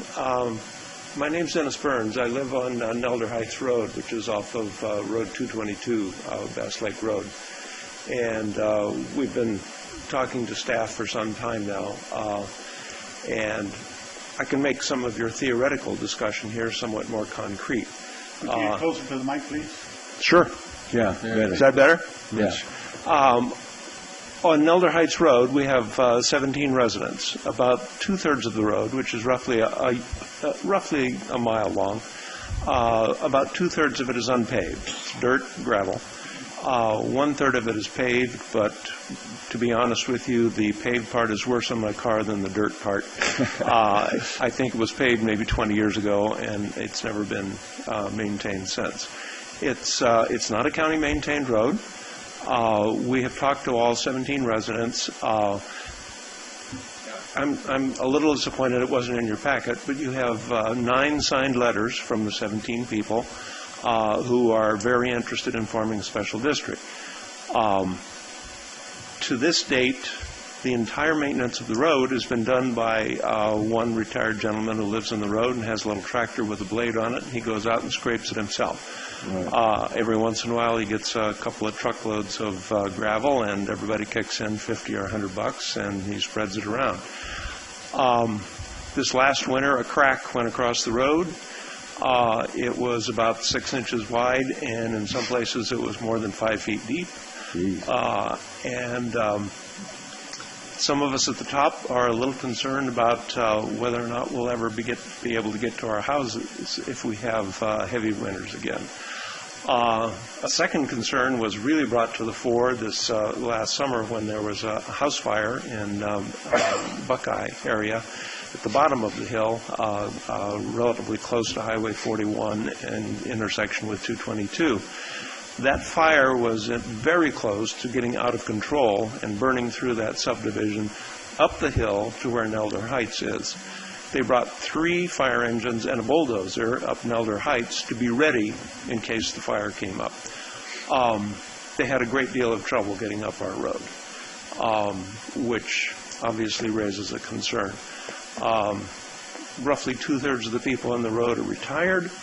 At least one couple is both in their 90s, so access to emergency medical is something that is of concern to us, ambulances and so on, which might have to come up. So we began investigating a special district and discovered that, and obviously I'm very sympathetic with your intent not to create any more new districts. A neighboring road to us, which attaches to Nelder Heights, is Maples Lane. Maples Lane has a special district. It is paved. Their assessment is something over $200 a year, closer to $300, I think, now with inflation. Once every 5 years they come out and slurry seal it and so on. It's a very, very nice road, and it's well maintained. Our intent in trying to form a special district is to have a road maintenance district. Eventually, to be able to apply for Measure T funds. Wonderful that 15 miles out of 60 was paved in District 2. We'd like to pave half a mile out of 1 in District 5 in this case. We have been advised that we need a special district to be able to apply for the Measure T funds, for the matching funds. We'd love to do that. Yeah. And everyone understands this, by the way. Yeah. No education here is necessary. We've been discussing this. Everyone understands that we live on a non-county maintained road. The aspect of being able to be eligible for matching funds at the appropriate time, getting in line and having every... Have you talked to staff, Mr. Burns? Yes. I've been talking with staff for 6 months now. Yes, sir. Oh, okay. And can they annex to Maple? Have we... Exactly. I think that idea is very worth considering. And the concept of the zone of benefit... To neighboring... To the neighboring... Combining with them. And then creating this zone of benefit around their road. Exactly. Possibility. Okay. Thank you, Dennis. Nice to meet you. Finally meet you. I know you've been communicating with Mohammed quite often and going back and forth. A great, flow of information going on. There are some challenges, as you are aware. This is why, for example, we're talking about a brand new road. Now, if we are to, before we talk about maybe annexing to a neighboring district, well, I don't know if there's, Mohammed would know. But you have a road, basically it's a dirt road, so we will have to construct that facility. Now, to create a district on a facility that is substandard or not up to standard of county, that's the thing not is, recommended. But once it's constructed, yeah, but or established with we've done funds. this before. That's what we got to give. That's the numbers they want. Correct. So what we got to do, if they decide to do that and vote, then we got to go out so they'll know what to vote on, just like we did with Cascadel, a couple of those other ones. Absolutely. We go in, tell them approximately it's going to cost you $1 million to do this 1 mile of road, and this will divvy it up. Absolutely. We got to do it, and then that way they have something to go by. Yeah, so and this we is can do why that. We got because we've done it on other projects. Yeah, this is the whole purpose of this, because of Mr. Dennis's request and also one in the MD 21, because we would like to move forward, but because we do know that generally the conception is we don't like new districts, we don't like zones of benefits. So we're just coming here for, just like Eric said, maybe we can take it one case at a time, see what is going. And like Dennis said, they know what they're getting themselves into, right? And they know what to expect from us as well. And we fact, can sit down. We have an estimate for paving the road from California Paving, $176,000. Is that putting a base and everything on? It puts a base in of 200 tons of decomposed granite and putting in the culverts and everything. Okay. It's a hard estimate. It's a year old now, but it's a hard estimate from California Paving, which contracts with the county. And did they put in the prevailing wage and all that? Did they treat it like you were doing it? No, that's a private company. It's a private company. Yeah. So you guys couldn't vote on that and do it yourselves? And then we can take it as a district. Because that's... We could, and that's an interesting concept. My gut feel is of the 17, a majority would not be in favor of doing that. When the concept, and this was part of the education process, most people didn't know of the existence of Measure T. If we were eligible for Measure T funding for half of it, suddenly 3/4 of the people said, let's do it.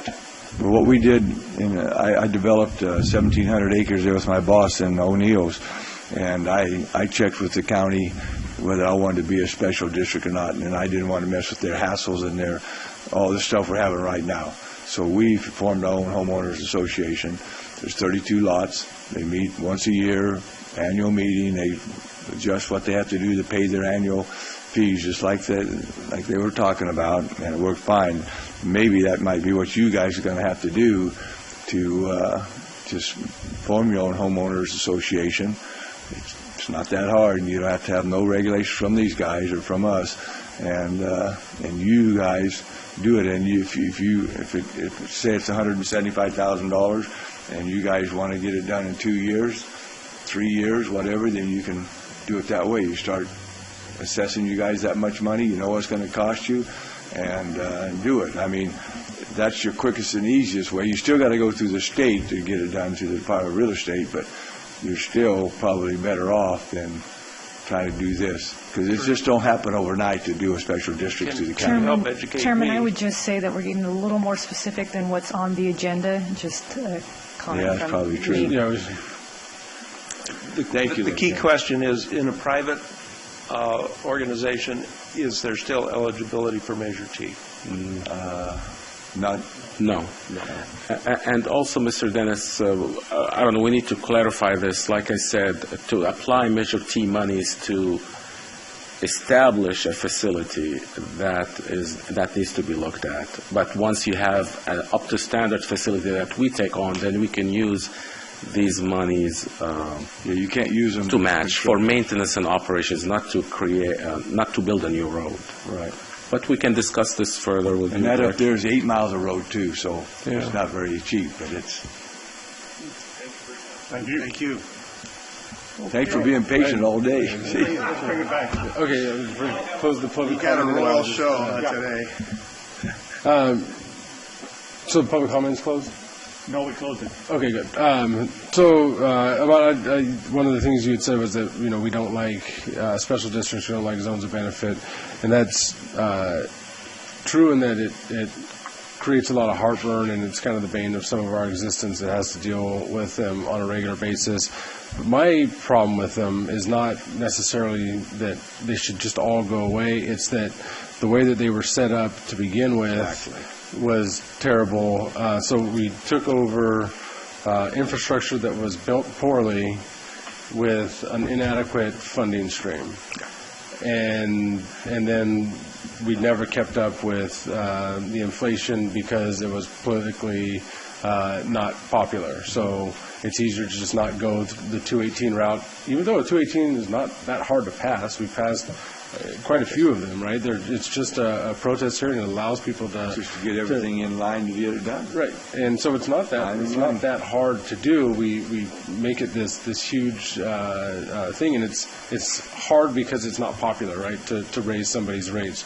But I think the way that we're going with all of the different studies that have come back, we've implemented the 3% increases to keep up with that, and looking down into the future to make sure that we're going to be able to pay for what's going in. And so it's not that the concept of a special district is terrible, it's just how it was done in the past, and now that we're taking it on has been terrible. So if anything is done correctly, absolutely, I would be open to something. So it's kind of hard to say with one fell swoop. And you know how much I hate special districts. Literally, because of how it was set up before.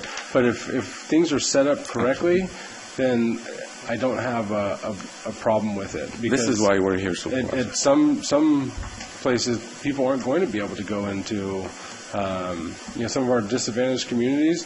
They may not be able to go into a private, or they can't pay for their roads. And so we have to be there to help them as a special district, get grants from the state to be able to put in the infrastructure that they need, right? Without us on their behalf, they can be left behind, and we don't want that to happen.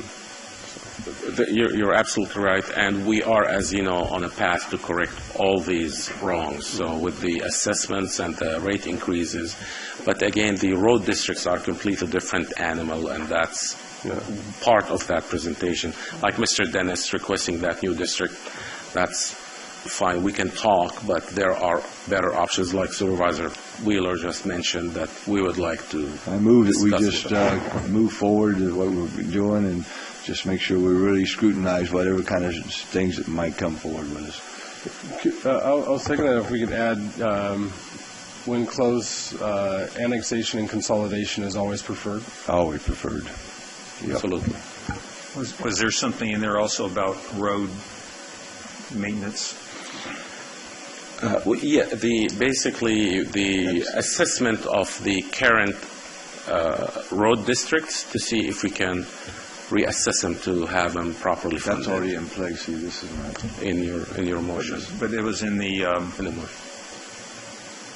It was actually in the motion. They asked two questions about special districts and if we want to move forward with the a study to properly assess existing districts. That was the second request they had. Well, we should be doing that anyway. Aren't we already doing that? That's not even a road request. District Supervisor. We're doing water and sewer. We would like to extend this to roads as well. Yeah, let's do it. Yep. Okay, we have first and second. Okay. So Tom, and that is moving forward on a rate study for the road districts as well? That's the only way you can do it. Yep. So, Chairman, members of the board, that particular action isn't on the agenda for date. I think there could be some direction to come back with that. It's not on here at all. And I just... It was in the presentation. The direction to bring that back, I think that's what I assumed. Yep.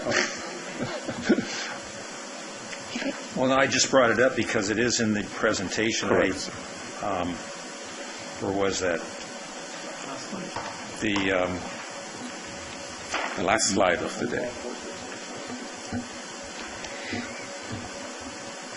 Yeah, there was a request to, the last slide there. Correct. Unless we just want to ignore that right now. No, we already put it in. Okay. There's just direction for them to look Okay. at that. We'll bring it back. All right. Call for the vote. Supervisor Wheeler? Yes. Supervisor Frazier? Yes. Supervisor Rogers? Yes. Supervisor Poitras? Yes. Supervisor Rodriguez? Yes. Vote passes 5-0. Folks, let's speed it up a little bit. It's getting late. 7D, Board of Directors, Groundwater Sustainability Agency, Water and Natural Resources Department. Discussion and consideration for appointment to advisory committees to the County Groundwater Sustainability Agencies of the Madera, Chowchilla, and Delta Mendota subbasins.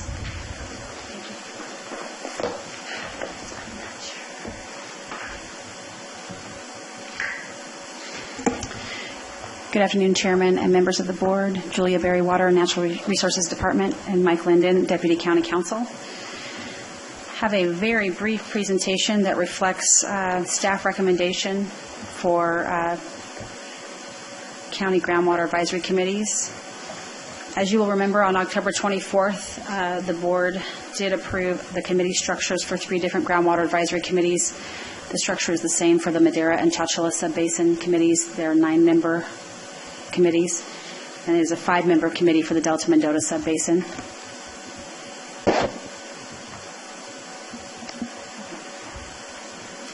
One moment.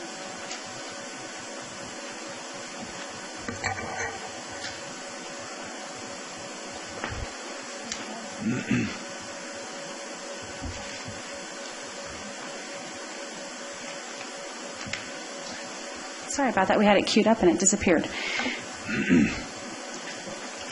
Okay, so as I just mentioned, the committee structures were approved on the 24th of October. Do just want to mention here that the roles and responsibilities of these committee members are twofold. They're both sides of the coin. They are responsible for attending meetings and learning about the groundwater sustainability plan, technical information, and the processes as it moves along. But the second responsibility is for them to go out to their respective groups that they represent and anyone else in the community to communicate the facts of the process and the facts of what is happening within the groundwater sustainability plan development process. Okay. First, we move to the staff recommendation for the Madera subbasin.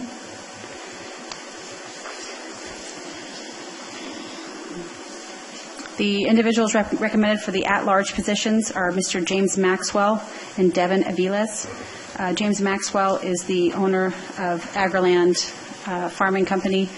They manage many properties in the county, both in the Madera subbasin and in the Chowchilla subbasin. They represent many growers and have been very involved in this process already. In fact, they have hosted meetings for the Sustainable Groundwater Management Act at their office and have offered to do so again in the future. They've been very supportive of the process. Mr. Devin Aviles is a long-time agricultural producer. He's been in farming since 1995. He represents and works for the AgriWorld company. They also represent several growers and many properties around the county. Additionally, I recommend him because he has extensive experience in groundwater management, and he was also involved in the Kern water banking project. So he's very experienced in groundwater recharge and development. Moving on to the disadvantaged community slots, Alejandro Vieira and Victoria Ortiz are the staff recommendations. Alejandro represents the Parkwood Parksdale area, and Victoria Ortiz represents the Madera subbasin side of the Fairmead disadvantaged community. Next is a public water system. Within the Madera subbasin, there is one mutual water company that has been extremely involved in this process, the Madera Valley Water Company, and they are very relevant because they have 1,900 connections they serve with groundwater. So the county is going to really need to engage them in this process. Moving on, the residential recommendations are Gerald Kaczynski and Brent McCaffrey. Gerald Kaczynski has been contacting the Water and Natural Resources Department for the last 18 months, providing technical support and being very interested in the process. The reason being he's a retired hydrogeologist, and he is recommended because of his technical ability. He would be a great asset on the committee. Brent McCaffrey is recommended because of the McCaffrey development out in Rio Mesa. They are currently farming the property. However, they will have many residential sites. They also are quite experienced in implementing what is now codified as our groundwater ordinance. They have procured 2,800 acres of surface water to bring in for their development, and I think it's a good example of what the direction the county is going in, and also lots of long-time experience in how to manage groundwater and bring in surface water for residential purposes. Lastly, the two who are recommended for the agricultural slots, one is Bill Dietrich. Bill Dietrich is a farmer, and he also is involved in the Association of California Water Agencies. He's currently the Region 6 representative. We are Region 6. Additionally, he will be on the executive board next year for Association of California Water Agencies. He also has been a bridge for the county to the Farm Bureau and the Madera County Water Association. He's been a voice of reason and a friendly face for the county. Secondly, Mr. Kevin Herman, who is here today, I recommend him because he also has facilitated a meeting on our behalf with his growers. As you know, he owns the specialty crop company, so he's in processing and packing, and also manages many farm properties in both the Madera and the Chowchilla sub-basin. That concludes my recommendation for the Madera sub-basin. I'll ask council, would you like me to do them one at a time, take action individually, or all at one time? At the board's pleasure, the board could take all the recommendations at once and have one vote, or do it by sub-basin. Either approach is fine. All together is fine. Okay. I'll keep moving. Okay, staff recommendation for the Chowchilla sub-basin is as follows. The two at-large members are J. Ma Hill and Ralph Pistoresi. J. Ma Hill owns many properties throughout the entire county, both in the Chowchilla and Madera sub-basin. In the Chowchilla sub-basin, his properties are especially important to the county because he has access to the Chowchilla River. He also is adjacent to the Chowchilla Water District, so that allows for great input from him because he has ability to convey water and or participate in different projects to solve our groundwater problem. Ralph Pistoresi also has been extremely active and has attended just about every meeting that we have had in the Chowchilla area, especially, and he farms in the Red Top area. As you may remember, the Red Top area is an area of great subsidence, and he's also involved in, he has an application in alongside 7 other landowners to bring water in from the Chowchilla bypass to do recharge projects. So he's active in trying to figure those things out. The disadvantaged community representatives are both from Fairmead, Lois Lee Davidson, and Mr. Joseph Moore. The public water system that is represented by the county GSA, Groundwater Sustainability Agency, is the Sierra Vista Mutual Water Company, which is, again, near the slough in the area, and it is also one of the managing partners is Edgar DeYager, who is a dairyman and a farmer. The two residential recommendations are Clay Dalton and Miguel Guerrero. The reason being Clay Dalton is not only an owner of a substantial amount of rangeland, about 8,500 acres. Most of it is in the Chowchilla sub-basin. He also lives on the property, and he is the only applicant who has cows and not irrigated pasture or dairy. So he will have an interesting input. Miguel Guerrero lives in the western side of the sub-basin and is also involved in agriculture, has been farming for 22 years. But he is a residential water user out there. The two agricultural representatives that are recommended are the East Farms Tri-East Dairy, because we do need a dairy representative on one of the committees. And secondly, Benjamin Pittman, who his family business is Mary's Chickens. They're in poultry, and they also process poultry. For those of you who don't know, processing poultry uses a lot of water. Moving on to the Delta Mendota Sub-Basin, this is a brief recommendation because we did not receive a whole lot of applications. The two spots that are open are the at-large spots and the residential spots, so the county can continue to solicit applications. And the recommendation for disadvantaged community is Javier Marquez, and the agriculture recommendation is Jared Samarin. He also farms in the Columbia Canal Company. That concludes my recommendation for individuals. I would like to make a blanket recommendation that we add 2 alternate spots. Alternates for the at-large. I think that we should add 2 alternate spots for both the Chowchilla and Sub-Basin committees. And I think there should be 2 alternate at-large recommendations for the Delta Mendota, or excuse me, just one, I'm sorry, for the Delta Mendota Subcommittee, Sub-Basin Committee, and it's here in writing. That concludes my presentation. So 2 at large, 2 each? Yeah. Yes, I think the Madera Sub-Basin should have 2 at-large alternates, or alternates that would serve in the at-large capacity. Same in the Chowchilla Sub-Basin, and then 1 for the Delta Mendota Sub-Basin. I'd like to make a recommendation on that. We have, I'm sorry. I need to get on the board. We have others trying to talk. Brett. Go ahead. Yeah, I think that's a good idea. Looking over the applications that came in for the Madera Sub-Basin, I would like to put forward Jay Quick and Charles LaRue. But I think this is a good course of action. I think it went very detailed, and I think you got a good breadth of people. I think Eastside Acres out by Fireball might be in the Delta Mendota Sub-Basin. We have some for the residential part out of the Eastside Acres Homeowners Association. Would probably I would put forward Angel Wanda. What was his name? Angel, the Eastside Acres. East Acres, his last name. I'm putting you on the In the residential spot, someone from Eastside Acres? Yeah, I've got a perfect person out there. Well, we can treat this the same way that we did for the public water systems. You know, the mutual water companies will give somebody. So we can say someone from Eastside Acres? Mm-hmm. Okay, I think. Can we do that? We can do a first name, probably. Yeah. We can just say Eastside Acres. It doesn't need. Okay, so on advice of council, it sounds like we can say the residential seat for this next year can go to someone who represents Eastside Acres in the Delta Mendota Sub-Basin. I think that's good. Okay. I would add that they are probably free to decline that, but I've not talked to him, but there's quite a few people out there that are very active and know what's going on. So we can, through my office, we can find somebody for that Delta Mendota Sub-Basin. And we'll also verify that that's in Thank the you, Delta Mr. Mendota Chairman. Sub-Basin. I'd just like to mention that I'm sure there's a few people who didn't make the cut. Some of these folks who would still like to participate, how can they engage and still be part of the process?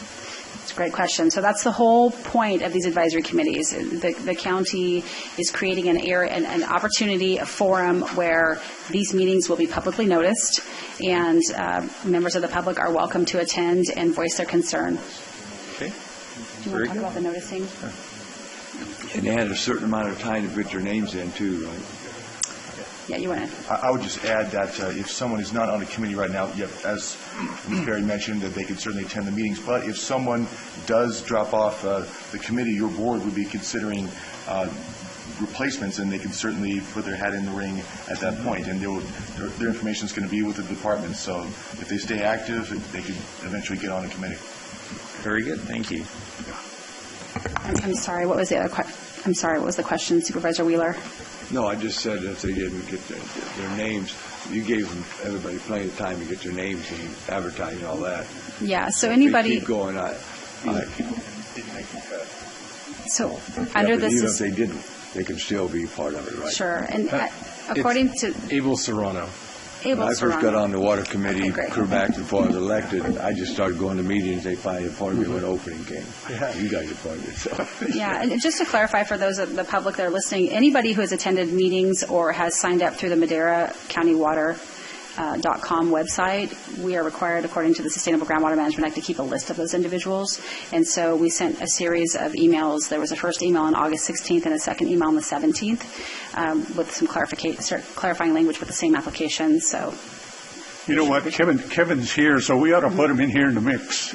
Yeah, if he took enough interest to be here.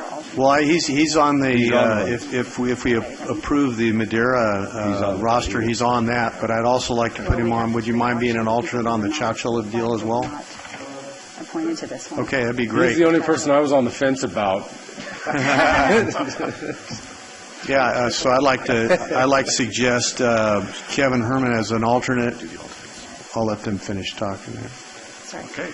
I'd like to suggest Kevin Herman as an alternate for Chowchilla Water District, or for the basin, and also Jim Maxwell. They both have interest there in that region. And I see a nice continuity between them already serving on the Madera Basin and then being able to move back and forth. I think it's a good thing.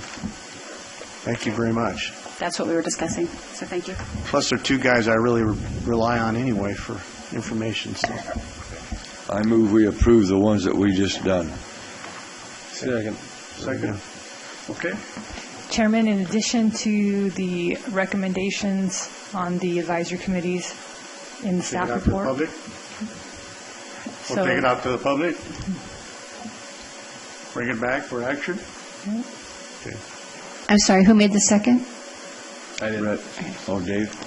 No, you got it. Call for the vote. Supervisor Wheeler? Yes. Supervisor Frazier? Yes. Supervisor Poitras? Yes. Supervisor Rogers? Yes. Supervisor Rodriguez? Yes. Vote passes 5-0. Very good. Congratulations. Now you're on 2. 7E, Board of Directors, Groundwater Sustainability Agency, Water and Natural Resources Department. Discussion and consideration of approval to submit a notice of intent to write a groundwater sustainability plan for the Chowchilla Subbasin to the California Department of Water Resources. Okay, so the next 3 items are all the same intent, so I'll present for the first one, then if you have any questions, great, but we can move through them probably pretty quickly. So we are required by law to submit a very simple notice of intent to the Department of Water Resources when we are poised to write a groundwater sustainability plan. We have to notify them of our intent to do so. So in light of the fact that County Groundwater Advisory Committee members have been appointed, the request for proposal process has gone through in both the Chowchilla and Madera subbasins. The Delta Mendota subbasin is already up and running with the groundwater sustainability plan. It is appropriate at this time for us to submit our notices of intent, and that's what items 7E, 7F, and 7G are. The first is Chowchilla subbasin. Move to approve. Second. Call for the vote. Supervisor Wheeler? Yes. Supervisor Frazier? Yes. Supervisor Poitras? Yes. Supervisor Rogers? Yes. Supervisor Rodriguez? Yes. Vote passes 5-0. 7F, Board of Directors, Groundwater Sustainability Agency, Water and Natural Resources Department. Discussion and consideration of approval to submit a notice of intent to write a groundwater sustainability plan for the Madera Subbasin to the California Department of Water Resources. Move to approve. Second.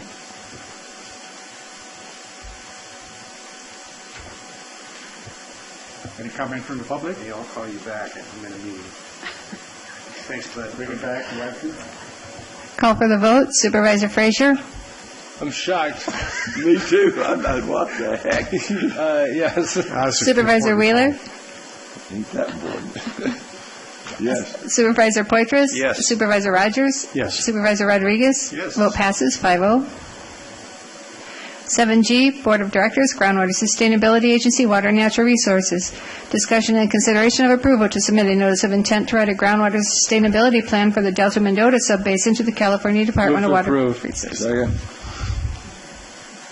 Any public comment? I'll bring it back. Call for the vote. Supervisor Frazier? Yes. Supervisor Wheeler? Yes. Supervisor Rogers? Yes. Supervisor Poitras? Yes. Supervisor Rodriguez? Yes. Vote passes 5-0. 7H, Water and Natural Resources Department. Hearing to consider an ordinance amending Chapters 13.101 and 13.28 of Title 13 of Madera County Code pertaining to the installation of water flow meters and water level meters regulations and adoption of a resolution adopting the revised fees for the water flow permit. Chairman and members, this is the second reading of this ordinance. I'll take any questions if you have any. We also have a very detailed, lengthy presentation we could provide if it's the will of the board. Otherwise, we'll stand by for any questions. What was your ex-name? I move to approve. I'll second. Take it out to the public. Bring it back. Call for the vote. Supervisor Wheeler? Yes. Supervisor Poitras? Yes. Supervisor Frazier? Yes. Supervisor Rogers? Yes. Supervisor Rodriguez? Vote passes 5-0. 8, pending legislation. Discuss, support, or oppose legislation presented by supervisors and/or staff. That was my son on the phone, and I wouldn't answer, but I haven't heard from him. Don't make no difference. Run outside. You would have answered it too. No, I wouldn't. Not apparently. Okay. Number 9, supervisors and staff report. Nothing to report, Mr. Chairman. Nothing to report. Nothing to report. I just attended the JPA South Sea Dogline Infrastructure. San Joaquin River Conservancy last Wednesday, it was a barn burner. 7 hours. 7 hours. I thought we were bad. No report, Chairman. Nothing to report. Not at all. Okay, now we'll go into closed session. We'll do it next.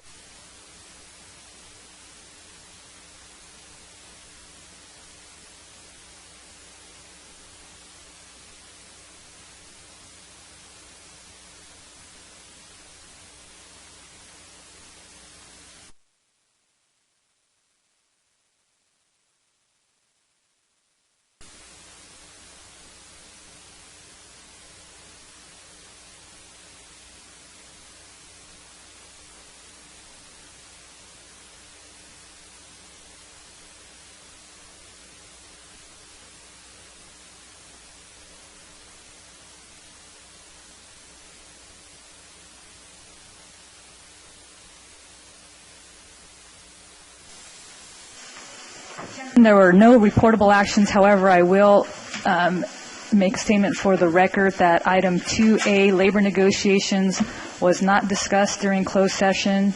Neither was 2C, existing litigation, State of California versus Verizon Wireless. Both of those things we're recommending get pushed to the next board meeting.